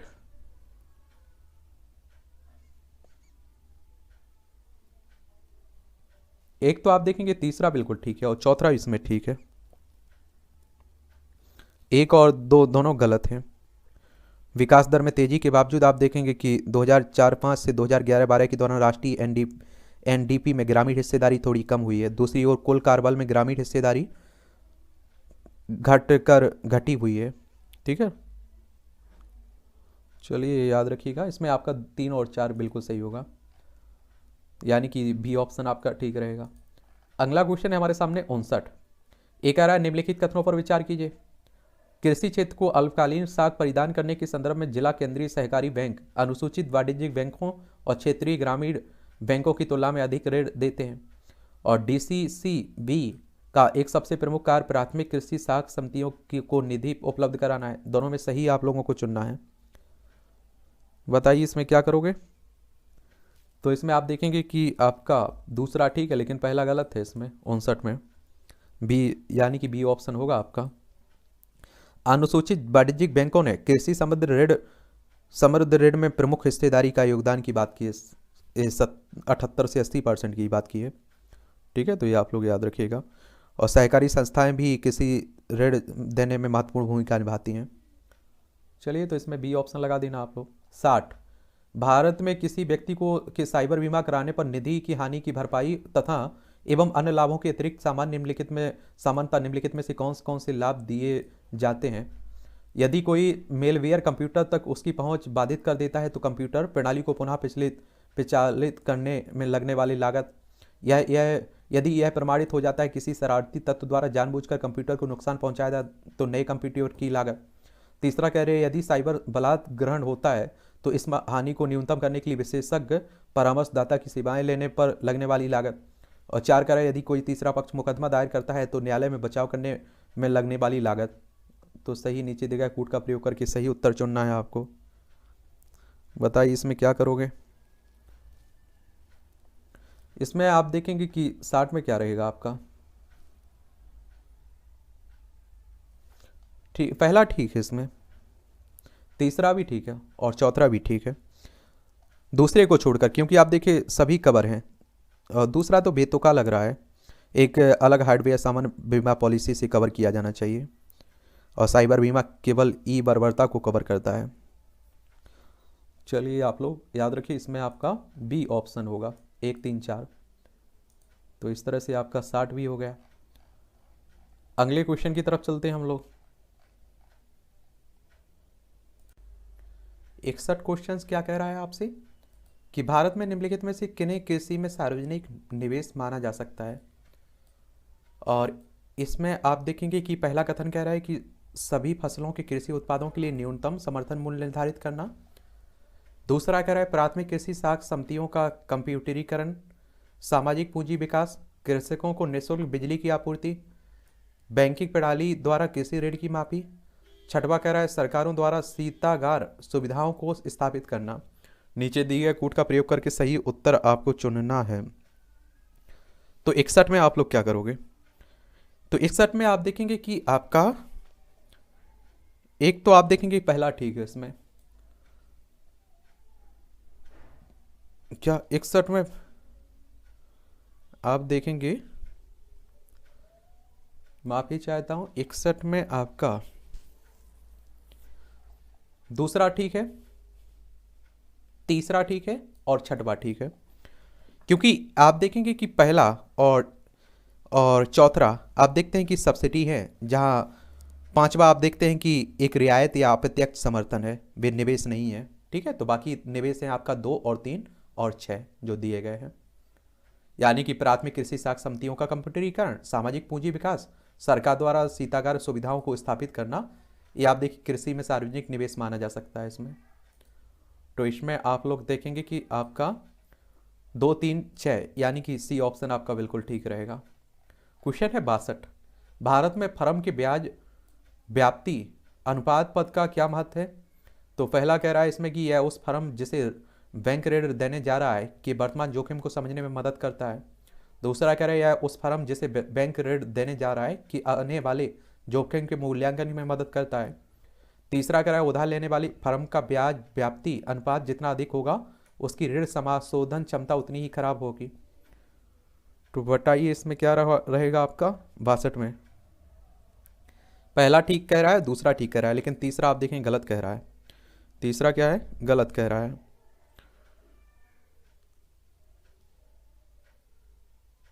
तो इसमें आप लोग ए ऑप्शन ठीक रहेगा, इसमें 1 और 2 कथन बिल्कुल ठीक है। इकोनॉमी भी आप लोग पढ़ते होंगे।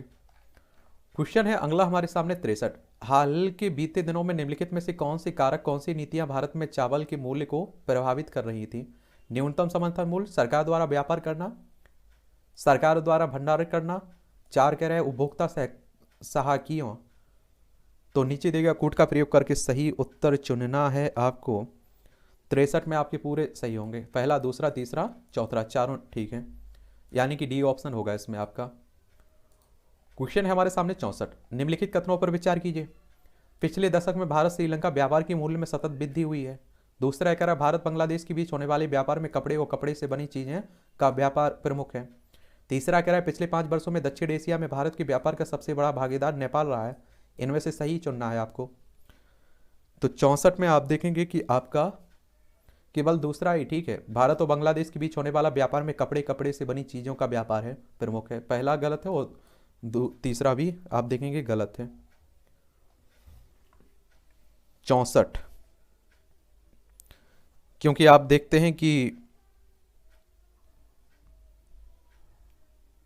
कम रहा है, ये आप देखेंगे कि श्रीलंका से हमारा व्यापार, उस समय की बात हो रही, करंट का क्वेश्चंस मान लीजिए इसे। और बांग्लादेश दक्षिण एशिया में भारत का सबसे बड़ा व्यापारिक भागीदार है, इसके बाद नेपाल, श्रीलंका, पाकिस्तान, भूटान, अफगानिस्तान, मालदीव आता है। चलिए, तो ये करंट की बात हो रही है उस समय, ज़्यादा परेशान आपको नहीं होना है, केवल बी ऑप्शन इसमें ठीक रहेगा, क्योंकि आंकड़े बदलते रहते हैं, आप सभी जानते हैं इस बात को। तो अगला है क्वेश्चन 65, निम्नलिखित में से किस समूह के सभी चारों देश G20 के सदस्य हैं? अर्जेंटीना, मैक्सिको, दक्षिण अफ्रीका, तुर्की, Australia, Canada, Malaysia, New Zealand, Brazil, Iran, Saudi अरब, वियतनाम, इंडोनेशिया, जापान, सिंगापुर और दक्षिण कोरिया। तो आपको अगर G20 की हम बात बता दें, तो G20 के सभी सदस्यों के बारे में बात कर लें, तो आप लोग मुझे लगता है समझ जाएंगे। देखिए, इसमें 20 सदस्य आप लोगों को देखने को मिलते हैं, और G20 की स्थापना 26 सितंबर 1999 में हुई थी। इसका उद्देश्य यही है, इसका स्थापना की कि वैश्विक अर्थव्यवस्था में प्रमुख मुद्दों पर चर्चा करने के लिए व्यवस्थित रूप से महत्वपूर्ण औद्योगिक और विकासशील अर्थव्यवस्थाओं को एक साथ लाना। और इसमें 20 सदस्य, जिसमें आप देखेंगे अर्जेंटीना है, ऑस्ट्रेलिया है, ब्राजील है, कनाडा है, चीन है, फ्रांस है, जर्मनी है, भारत है, इंडोनेशिया है, इटली है, जापान, मैक्सिको, रूस, सऊदी अरब, दक्षिण अफ्रीका, दक्षिण कोरिया, टर्की, यूनाइटेड किंगडम, संयुक्त राज्य अमेरिका और यूरोपीय संघ।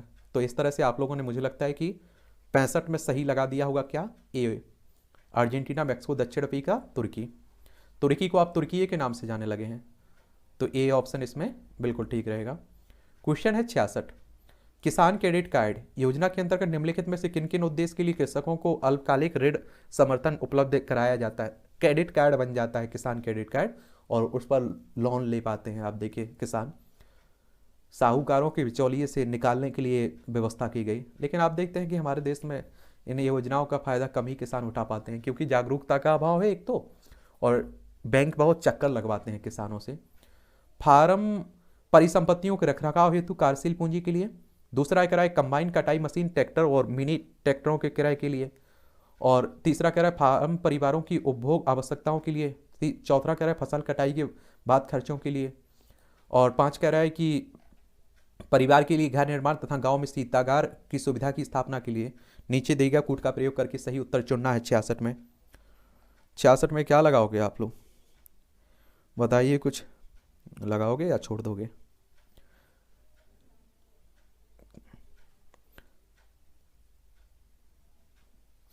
छियासठ में आप देखेंगे कि एक तो पहला ठीक कह रहा है किसान क्रेडिट कार्ड के बारे में, एक आप देखेंगे कि तीसरा ठीक कह रहा है, पहला, तीसरा और चौथा इसके लिए होगा, उद्देश्य रहेगा। ठीक है,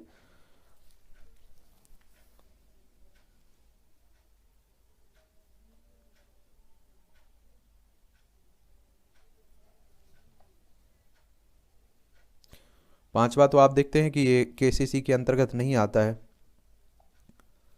तो इसमें आप देखेंगे क्या रहेगा आपका, 1, 3, 4, यानी कि बी ऑप्शन आपका बिल्कुल ठीक रहेगा इसमें। अगले क्वेश्चन की तरफ चलते हैं हम लोग। अगला है 67, निम्नलिखित कथनों पर विचार कीजिए और सही कथन इनमें से चुनना है। पहला कह रहा है खाद्य वस्तुओं का उपभोक्ता मूल्य सूचकांक में भार उनके थोक मूल्य का सूचकांक में दिए गए भार से अधिक है, और WPI सेवाओं के मूल्य में होने वाले परिवर्तनों को नहीं पकड़ता है, जैसा कि CPI करता है। और तीसरा कह रहा है भारतीय रिजर्व बैंक ने अब मुद्रास्फीति के मुख्य मान हेतु तथा प्रमुख नीतिगत दरों के निर्धारण और परिवर्तन हेतु WPI को अपना लिया है। तो इसमें आप देखेंगे 67 की बात हो रही है, तो इसमें आप लोगों का पहला ठीक है और दूसरा ठीक है, और तीसरा बिल्कुल गलत है। CPI आप लोग सोचते होंगे उपभोक्ता मूल्य सूचकांक की बात होती है, WPI थोक मूल्य सूचकांक की बात होती है, ये भी इकोनॉमी में आप लोग पढ़ते होंगे, तो ए ऑप्शन इसमें बिल्कुल ठीक रहेगा। क्वेश्चन है 68, निम्नलिखित युगों पर विचार कीजिए। नदी हो गई और जहां जाकर मिलती है, मेकोंग, अंडमान सागर, थेम्स, आयरिश सागर, वोल्गा, कैस्पियन सागर, जम्बेजी, हिंद महासागर, इनमें से सही सम्मिलित आप लोगों को देखना है 68 में। तो तीसरा ठीक है और चौथा ठीक है, पहला दूसरा इसमें गलत है। क्या है, पहला दूसरा बिल्कुल गलत है इसमें। ठीक है, तो इसमें आपका सी ऑप्शन होगा। चलिए आगे चलते हैं हम लोग, और इसमें आप देखिए कि बाकी अगर आप लोग मैकोंग को देखें ना, मैकोंग नदी, तो ए आप देखेंगे, इसके बारे में बता देता हूँ वरना आप लोग कहेंगे कि कहाँ छोड़ के जा रहे हैं। मैकोंग नदी, ए आपकी कहाँ से निकलती है? चीन, Myanmar, Laos, Thailand, Cambodia, Vietnam में बहती है। और वियतनाम से में आप देखेंगे ये स्रोत माउंट गोजोंग मुचा चीन से निकलती है और दक्षिण चीन सागर में गिर जाती है। तो ये भी याद रखिएगा तो इसके बारे में। और थेम्स की बात अगर हम लोग बात करें, थेम्स नदी ही है और क्या रहेगा, थेम्स नदी। और ये आप देखेंगे कहाँ से निकलती है, ये यूनाइटेड किंगडम में आप लोग देखते हैं। थेम्स हेड ग्लॉस्टरशायर यूके से निकलती है, ठीक है। और Alex UK Southend on Sea में गिर जाती है। चलिए तो आप लोग याद रखिएगा, इसमें सी ऑप्शन था अपना। क्वेश्चन है हमारे सामने 69। एक कह रहा है निम्नलिखित कथनों पर विचार कीजिए, दोनों कथन में से सही कथन चुनना है। सभी अनाजों, दालों और तिलहनों का न्यूनतम समर्थन मूल्य पर प्रापण खरीद भारत के किसी भी राज्य केंद्र शासित प्रदेश में असीमित होता है। दूसरा कह रहा है अनाजों दालों का एमएसपी किसी भी राज्य केंद्र शासित प्रदेश में उस स्तर पर निर्धारित किया जाता है जिस स्तर पर बाजार मूल्य कभी नहीं पहुंच पाते हैं। तो 69 में आप देखेंगे ना तो ठीक पहला है और ना ही दूसरा ठीक है, दोनों आपके गलत हैं बिल्कुल। 69 में आपका, क्योंकि आप देखेंगे खरीद ओपन एंडेड है, यह असीमित नहीं है क्योंकि हमारा बफर स्टोर सीमित है। और दूसरा तो वेतों का है एमएसपी केवल एक सांकेतिक मूल्य है और स्थिति को देखते हुए बाजार मूल्य एमएसपी से बहुत ऊपर या नीचे भी बढ़ सकता है, ठीक है। किसानों को कम से कम सुरक्षा मिले इसलिए एमएसपी की बात होती है कि इतने में तो आपका बिकेगा ही कोई भी फसल। अगर इससे ज़्यादा आपको दाम मिल रहा है तो आप बाजार में भी बेच सकते हैं, जरूरी नहीं है कि एमएसपी पर ही बेचिए। तो इसमें डी ऑप्शन आपका रहेगा। क्वेश्चन है हमारे सामने 70। भारतीय अर्थव्यवस्था के संदर्भ में निम्नलिखित कथनों पर विचार कीजिए। और इसमें 4 कथन दिए गए और इनमें से सही चुनना है। वाणिज्यिक पथ अल्पकालिक प्रतिभूति रचित वचन पथ है। दूसरा कह रहा है जमा प्रमाण पत्र भारतीय रिजर्व बैंक द्वारा किसी निगम को निर्गत किया जाने वाला दीर्घकालिक प्रपत्र है। तीसरा कह रहा है शीघ्र अवधि दिव्य अंतर बैंक लेन देनों के लिए प्रयुक्त अल्प अवधि का वित्त है। और 4 कह रहा है शून्य कूपन बॉन्ड अनुचित व्यापारिक बैंकों द्वारा निगमों को निर्गत किए जाने वाले ब्याज सहित अल्पकालिक बॉन्ड है। तो 70 में आप क्या लगाओगे? 70 में आपका 1 ठीक है और आप देखेंगे 3 भी ठीक है, ठीक है। और दूसरा भी गलत है, आरबीआई निगमों को सीडी जारी नहीं करता है। और 4 भी गलत है, जीरो कूपन बॉन्ड जी सैक है जो छूट पर जारी किए जाते हैं। तो इसमें 1 और 3 आपका ठीक है, यानी कि आपका सी ऑप्शन बिल्कुल ठीक रहेगा। क्या? सी ऑप्शन इसमें। अगला क्वेश्चन है आपके सामने 71। ये कह रहा है कि भारत के सांस्कृतिक इतिहास के संदर्भ में निम्नलिखित युगों पर विचार कीजिए। परिव्राजक, परित्यागी व भ्रमणकारी, श्रवण, उच्च पद प्राप्त पुजारी, उपासक, बौद्ध धर्म का साधारण अनुगामी। इनमें से सही सम्मिलित कौन सा है ये बताना है आप लोगों को। तो इसमें आप देखेंगे कि सीधी सी बात है आपकी कि आप लोग देखेंगे कि 71 में आपका पहला भी ठीक है और तीसरा भी ठीक है, यानी आपका 20 ऑप्शन ठीक रहेगा बिल्कुल। क्या रहेगा? 1 और 3 बिल्कुल सही सम्मिलित हैं। अगला क्वेश्चन है 72। ये कह रहा है कि भारतीय हाथियों के संदर्भ में निम्नलिखित कथनों पर विचार कीजिए। और 4 कथन दिए गए, इनमें से सही चुनना है। हाथियों के समूह का नेतृत्व मादा करती है। हाथी की अधिकतम गर्भावधि 22 माह तक हो सकती है और सामान्यतः हाथी में 40 वर्ष की आयु तक ही बच्चे पैदा करने की क्षमता है। भारत के राज्यों में हाथियों की सर्वाधिक जीव संख्या केरल में आपको देखने को मिलती है। तो 72 में आप देखेंगे क्या होगा आपका। 72 में आप देखिए हाथों के समूह का नेतृत्व मादा करती है, बिल्कुल सही है। हाथी की अधिकतम गर्भावधि 22 माह तक हो सकती है, यानी कि पहला और दूसरा सही है, लेकिन तीसरा और चौथा बिल्कुल गलत है। इसमें तीसरा और चौथा बिल्कुल वयस्क लगभग आप देखें 18 वर्ष की आयु में शुरू होती है और हाथी की औसत जीवन प्रत्याशा 70 वर्ष होती है। हालांकि अपनी शुरुआती किशोरावस्था में यौन रूप से परिपक्व होने के बावजूद हाथी आमतौर पर लगभग 20 साल की उम्र में ही आप देखें 50 साल की उम्र में बच्चों को जन्म देना बंद कर देता है। और दक्षिण भारत में जंगली हाथियों की संख्या सबसे अधिक आपको देखने को मिलेगी। कर्नाटक में सबसे ज़्यादा, उसके बाद केरल में आपको देखने को मिलेगी। तो इसमें आप देखेंगे कि पहला ठीक, 1 और 2 बिल्कुल कथन ठीक था। क्वेश्चन है 73, निम्नलिखित में से कौन संरक्षित क्षेत्र कावेरी बेसिन में स्थित है? नागरहोली राष्ट्रीय उद्यान, पापीकोंडा राष्ट्रीय उद्यान, सतमंगलम बाघ आरक्षित क्षेत्र, वायनाड वन्यजीव अभ्यारण्य। इनमें से सही आपको चुनना है 73 में। तो आप देखेंगे 73 में आपका पहला ठीक है, तीसरा ठीक है और चौथा ठीक देखने को मिलेगा, यानी कि सी ऑप्शन 73 में आपका बिल्कुल ठीक रहेगा। कावेरी बेसिन का हिस्सा है ये, आप देखें दूसरा जो पापीकोंडा राष्ट्रीय उद्यान है। और पापीकोंडा 2014 के बाद और पोलावरम बांध के निर्माण के बाद पूरी तरह से गोदावरी बेसिन के पास पूर्व और पश्चिम गोदावरी जिलों के अंदर बना हुआ है। चलिए, तो इसमें आप देखेंगे सी ऑप्शन आपका 1, 3 और 4 बिल्कुल सही है। अगला क्वेश्चन है हमारे सामने 74। क्या कह रहा है ये कह रहा है कि भारत की जैव विविधता के संदर्भ में Ceylon, frogmouth, coppersmith, barbet, grey chinned minivet और हेराइट थ्रोटेड रेड स्टार्ट क्या है? पक्षी, प्राइमेट, सरीसृप, उभयचर। तो ये आप देखेंगे पक्षी आप लोगों को देखने को मिलेगा। क्या देखने को? 74 में पक्षी ही होगा। ए ऑप्शन बिल्कुल ठीक है। क्वेश्चन है 75, भारतीय अनूप मृग बारहसिंगा की उपजाति जो पक्षी भूमि पर फलती फूलती है और केवल घास भक्षी है के संरक्षण के लिए निम्नलिखित में से कौन सा संरक्षित क्षेत्र प्रसिद्ध है? कान्हा राष्ट्रीय उद्यान, मानस राष्ट्रीय उद्यान, मुदुमलाई वन्यजीव अभ्यारण्य, ताल छप्पर वन्यजीव अभ्यारण्य। तो ये आप देखेंगे 75 में आपका कान्हा राष्ट्रीय उद्यान होगा। आप बताइए कान्हा राष्ट्रीय उद्यान है कहाँ ये? ठीक है, तो इसमें कान्हा राष्ट्रीय उद्यान होगा। आप लोग देखेंगे किस राज्य में है ये आप लोगों को बताना है।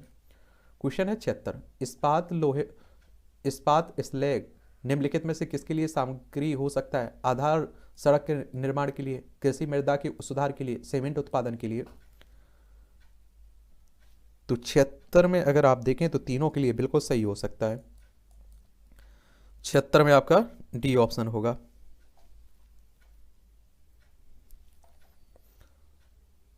यानी कि डी ऑप्शन लगा देना। 77 क्या कह रहा है? निम्नलिखित में से कौन से ऐसे सर्वाधिक संभावनीय स्थान हैं जहां कस्तूरी मृग अपने प्राकृतिक आवास में मिल सकता है? आस्कोट वन्यजीव अभ्यारण्य, गंगोत्री राष्ट्रीय उद्यान, किशनपुर वन्यजीव अभ्यारण्य, मानस राष्ट्रीय उद्यान। नीचे दिए गए कोड का प्रयोग करके सही उत्तर आपको चुनना है। ये आप लोगों को देखने को मिलेगा 77 में पहला ठीक है और दूसरा ठीक है, तीसरा और चौथा इसमें गलत है। आस्कोट वन्यजीव अभ्यारण्य आपको कहाँ देखने को मिलेगा? ये उत्तराखंड में आप लोग देखते हैं। और गंगोत्री आप लोग देखेंगे।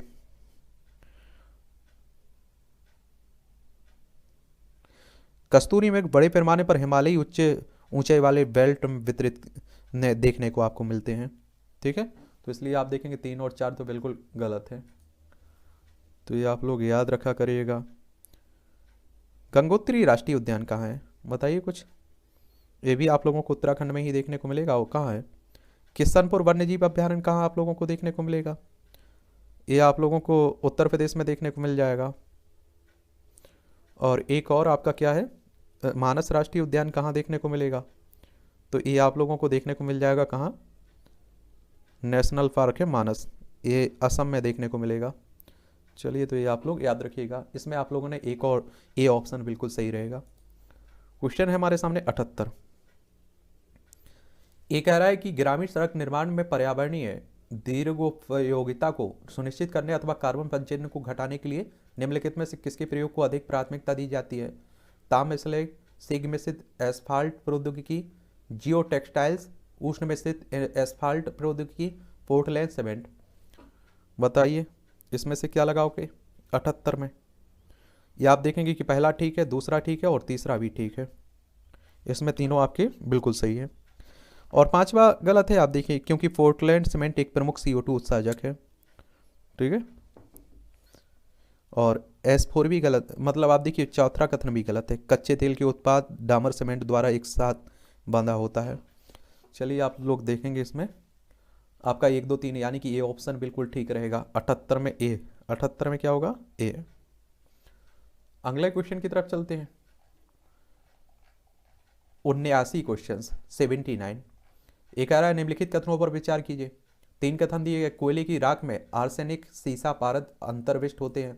दूसरा कह रहा है कोयला संचालित विद्युत संयंत्र पर्यावरण में सल्फर डाइऑक्साइड और नाइट्रोजन के ऑक्साइड उत्सर्जित करते हैं। तीसरा कह रहा है भारतीय कोयले में राख की अधिक मात्रा पाई जाती है। इनमें से आपको सही चुनना है। तो आप देखेंगे कि 79 में आप देखें डी, तीनों आपके बिल्कुल सही कह रहा है।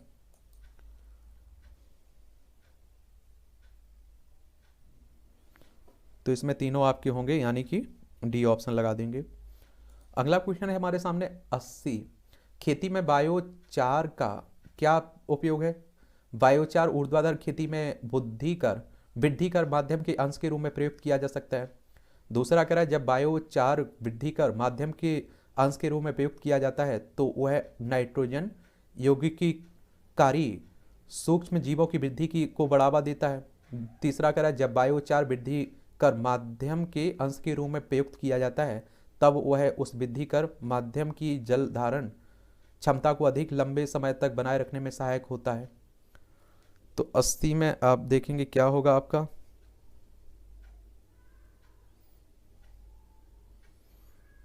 तो 80 में आप देखेंगे, 80 में भी आपके तीनों बिल्कुल ठीक है। क्या है? बिल्कुल ठीक है। बायोचर लकड़ी का कोयला का स्थिर कार्बन समृद्ध रूप से मिट्टी में लगाया जाता है। चलिए आप लोग याद रखिएगा। तो इसमें आपका क्या होगा, 80 में तीनों ऑप्शन बिल्कुल सही थे, 1 2 3 बिल्कुल सही थे इसमें। अगला क्वेश्चन है 81।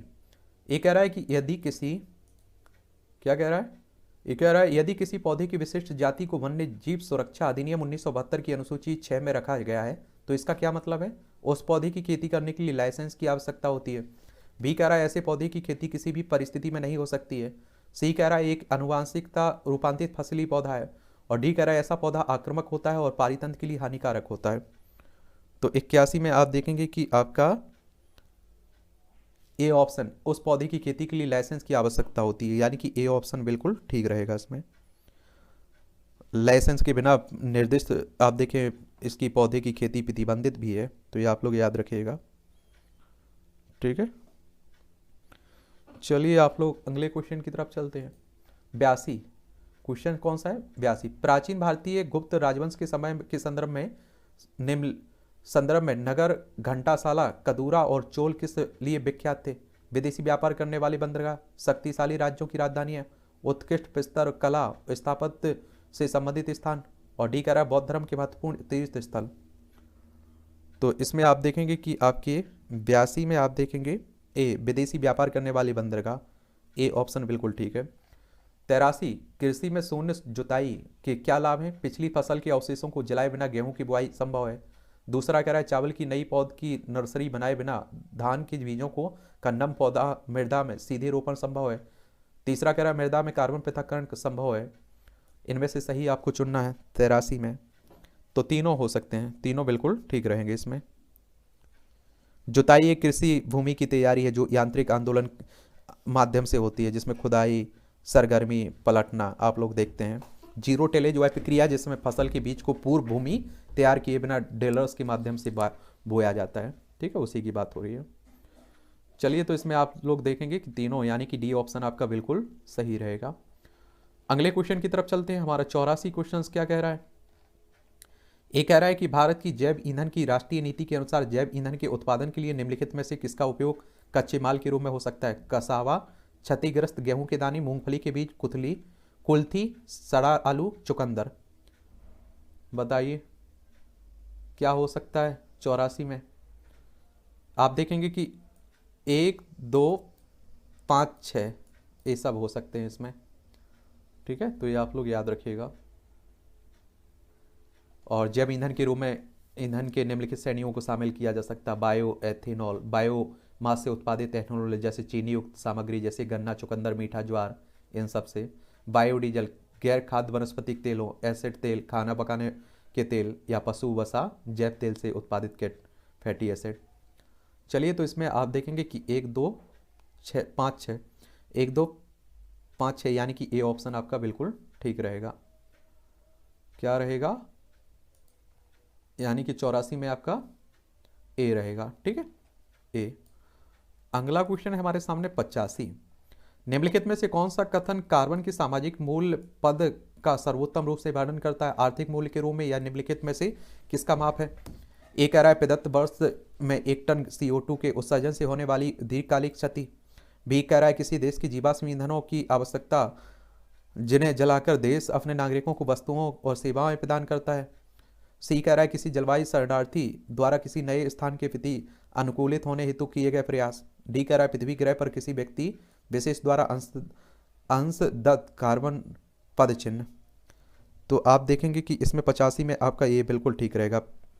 प्रदत्त वर्ष में 1 टन CO2 के उत्सर्जन से होने वाली दीर्घकालिक क्षति की बात हो रही है। 85 में आपका ए ऑप्शन बिल्कुल ठीक रहेगा। कार्बन की सामाजिक लागत किसी भी समय एक अतिरिक्त टन ग्रीन हाउस गैस के उत्सर्जन से होने वाले प्रभाव की सीमांत लागत होती है। ठीक है, तो इसमें ए ऑप्शन आपका ठीक रहेगा। क्वेश्चन है 86। ये कह रहा है कि भारत में दालों के उत्पादन के संदर्भ में निम्नलिखित कथनों पर विचार कीजिए। 3 कथन दिए गए, सही कथन चुनना है। उड़द की खेती खरीफ और रबी दोनों फसलों में की जा सकती है। दूसरा कह रहा है कुल दाल उत्पादन का लगभग आधा भाग केवल मूंग का होता है। तीसरा कह रहा है पिछले 3 दशक में जहां खरीफ दालों का उत्पादन बढ़ा है वहीं रबी दालों का उत्पादन घटा है। तो इसमें आप देखेंगे क्या होगा आपका 86 में। 86 में आप देखेंगे केवल उड़द की खेती खरीफ और रबी दोनों फसलों में की जा सकती है। तो पहला केवल ठीक है, दूसरा और तीसरा बिल्कुल गलत है। चना सबसे प्रमुख दलहन है लेकिन कुल उत्पादन के लगभग आप देखेंगे 40% हिस्सेदारी के साथ है। और उसके बाद आप देखेंगे अरहर आपको देखने को मिलते हैं। चलिए, तो ये भी आप लिखिएगा। भारत में दुनिया में दालों का सबसे बड़ा उत्पादक देखते हैं, उपभोक्ता भी देखते हैं, हम लोग खाने वाले भी हैं और करने वाले भी हैं। चलिए, तो इसमें केवल एक होगा, यानी कि ये ऑप्शन आपका ठीक रहेगा। क्वेश्चन है 87। यह फसल उपोष्ण प्रकृति की है, इसके लिए कठोर पाला हानिकारक है। विकास के लिए उसे कम से कम 210 पाला रहित दिवसों और 50 से 100 सेंटीमीटर वर्षा की आवश्यकता पड़ती है। हल्की सुआपवाहित मृदा जिसमें नमी धारण करने की क्षमता है उसकी खेती के लिए आदर्श रूप से अनुकूल है। यह फसल निम्नलिखित में से कौन सी है? तो 87 में आप देखेंगे कि आपका ए ऑप्शन कपास बिल्कुल ठीक है। क्या है? कपास होगा। कपास की ये परिस्थिति की बात हो रही है, कपास फसल सुने हैं ना, उसी की। 88 सौर जल पंपों के संदर्भ में निम्नलिखित कथनों पर विचार कीजिए। 2 कथन दिए गए, सही चुनना है। सौर ऊर्जा का प्रयोग पृष्ठीय पंपों को चलाने के लिए हो सकता है और निमज्जनी पंपों के लिए नहीं।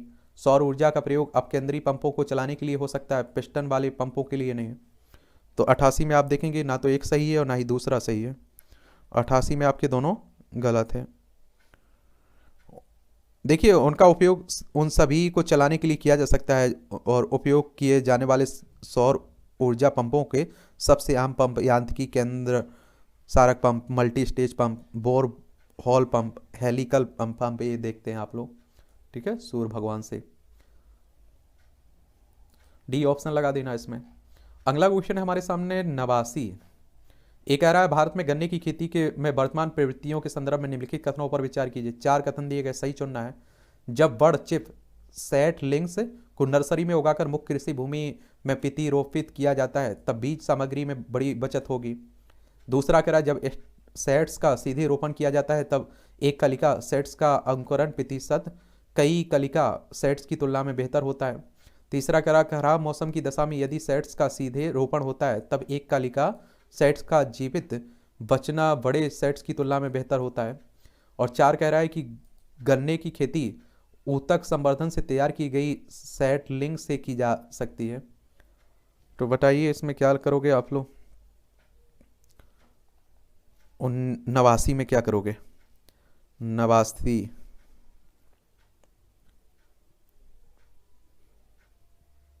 एक तो आप देखेंगे पहला ठीक है इसमें 89 में, और एक आप देखेंगे 4 इसमें ठीक है, बाकी 2 और 3 बिल्कुल गलत हैं इसमें। तो इसमें आप लोग चलिए इसमें क्या लगा दोगे? सी ऑप्शन ठीक रहेगा इसमें, सी बिल्कुल ठीक है। अगला क्वेश्चन है 90। भारत के संदर्भ में निम्नलिखित में से किन पद्धतियों को पारितंत्र अनुकूली कृषि माना जाता है? फसल विविध रूपण, सिंब अधिक, टेंसियोमीटर का प्रयोग, ऊर्ध्वाधर कृषि। नीचे दिए गए कूट का प्रयोग करके सही उत्तर चुनना है। बताइए इसमें क्या करोगे?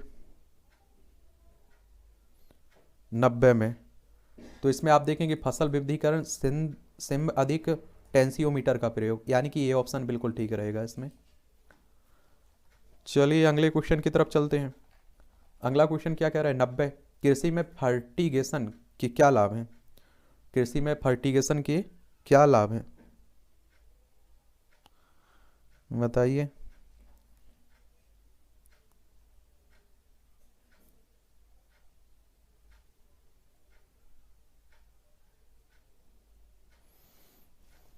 पहला कह रहा है सिंचाई जल की क्षारीयता का नियंत्रण संभव है,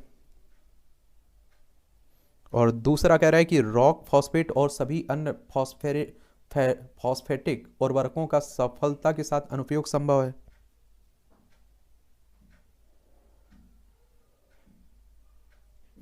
और तीसरा कह रहा है पौधों के लिए पोषक बढ़ी हुई मात्रा में सुलभ किए जा सकते हैं। चार कह रहा है रासायनिक पोषकों के निक्षालन में कमी संभव है। तो इसमें आप देखेंगे कि क्या होगा, इसमें आपका एक ठीक कह रहा है, तीसरा भी ठीक कह रहा है, चौथा भी ठीक कह रहा है। फर्टिगेशन उर्वरक प्रयोग की एक विधि है जिसमें ड्रिप सिस्टम द्वारा सिंचाई के पानी में उर्वरक को शामिल किया जाता है। इस प्रणाली में उर्वरक घोल सिंचाई में समान रूप से वितरित किया जाता है। और दूसरा इसलिए भी गलत है कि यूरिया पोटास और अत्यधिक पानी में घुलनशील उर्वरक फर्टिगेशन के माध्यम से लगाने के लिए उपबंध है। वास्तव में यूरिया सूक्ष्म सिंचाई प्रणाली में अंताक्षेपण के लिए उपयुक्त होता है, लेकिन रॉक फॉस्फेट घुलनशील नहीं है, इसलिए उपयुक्त नहीं है। चलिए तो इसमें 1, 3, 4 सही है, यानी कि सी ऑप्शन आपका बिल्कुल ठीक रहेगा। क्वेश्चन है 92, निम्नलिखित खनिजों पर विचार करिए। बेंटोनाइट, क्रोमाइट, कायनाइट, सेलिमेनाइट भारत में उपयुक्त में से कौन से आधिकारिक रूप से नामित प्रमुख खनिज हैं। तो 92 में आप देखेंगे कि आपका क्या है, 92 में क्या लगाओगे, 92 में आप देखेंगे कि आपका दूसरा ठीक है, तीसरा और चौथा, यानी कि 2, 3, 4, यानी कि डी ऑप्शन आपका बिल्कुल ठीक रहेगा। क्वेश्चन है अगला हमारे सामने 93, ए महासागर औसतन तापमान के संदर्भ में निम्नलिखित में से कौन से कथन सही है। दो कथन दिए गए। OMT को 26 डिग्री सेल्सियस समताप रेखा की गहराई तक मापा जाता है जो जनवरी मार्च में हिंद महासागर के दक्षिण पश्चिम में 129 मीटर पर होती है। OMT जो जनवरी मार्च में एकत्रित किया जाता है उसे यह निर्धारित करने के लिए प्रयोग किया जा सकता है कि मानसून में वर्षा की मात्रा एक निश्चित दीर्घकालिक औसत वर्षा से कम होगी या अधिक। तो 93 में क्या लगाओगे भाई, बोलिए। 93 में आप देखेंगे कि आपका दूसरा ठीक है, लेकिन पहला गलत है। इसमें 26 डिग्री इजोटेर्म की गहराई 50 से 100 मीटर की होती है, ना कि 129 मीटर जैसा, इसलिए गलत है। आप देखेंगे, ठीक है। तो इसमें केवल आपका दूसरा ठीक है, यानी कि बी ऑप्शन ही आप लोग लगा देंगे इसमें। अगला क्वेश्चन है हमारे सामने 94, भारत में रासायनिक उर्वरकों के संदर्भ में निम्नलिखित कथनों पर विचार कीजिए। 3 कथन दिए गए, सही चुनना है। वर्तमान में रासायनिक उर्वरकों का खुदरा मूल्य बाजार संचालित है और यह सरकार द्वारा नियंत्रित नहीं है।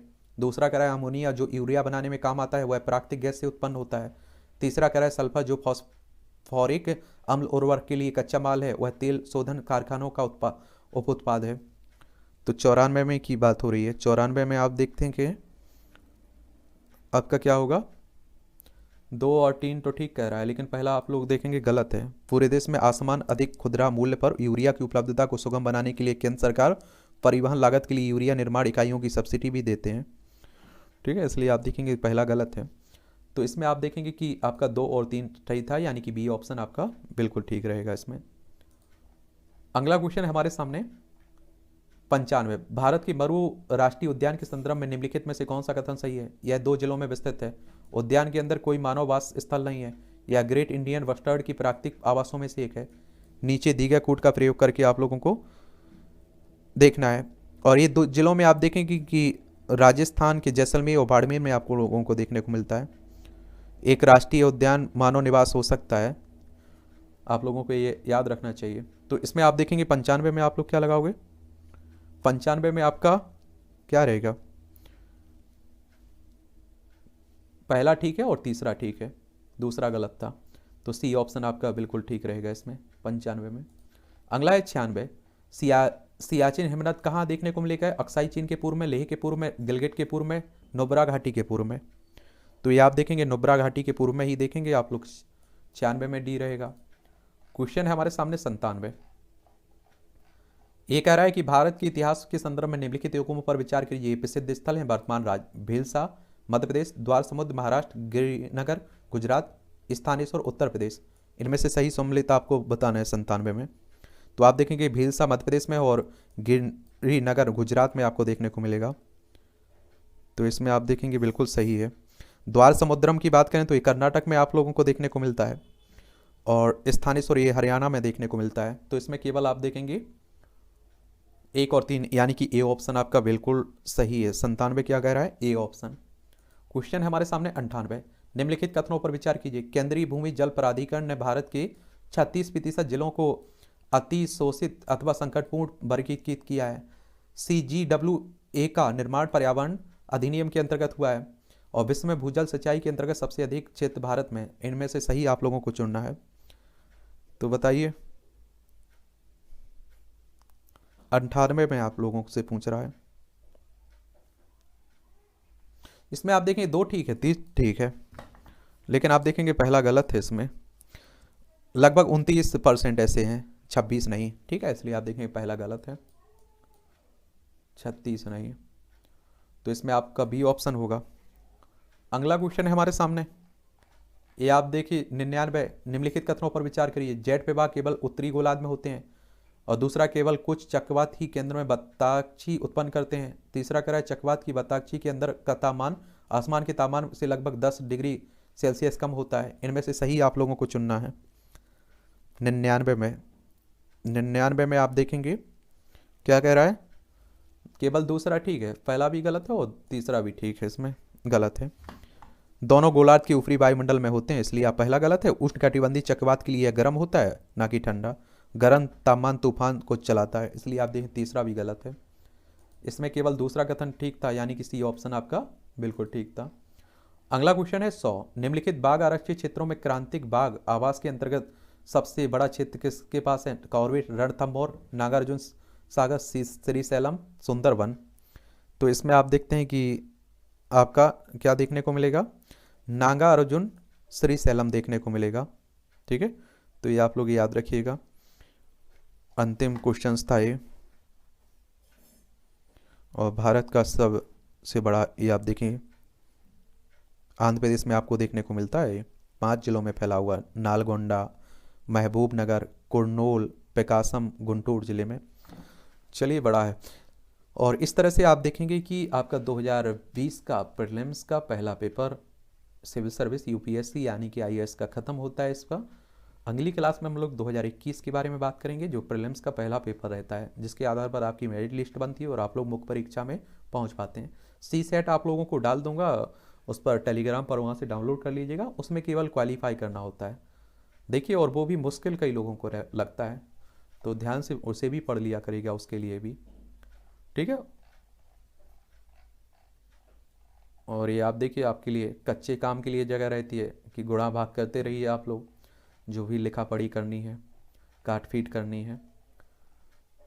चलिए, तो पढ़ते रहिए आप लोग, एंजॉय करते रहिए। कोई सवाल हो, मेरे लिए कोई सुझाव हो तो ज़रूर सुझाव दिया करिएगा। ठीक है, क्या और अच्छा किया जा सकता है और क्या किया जा सकता है।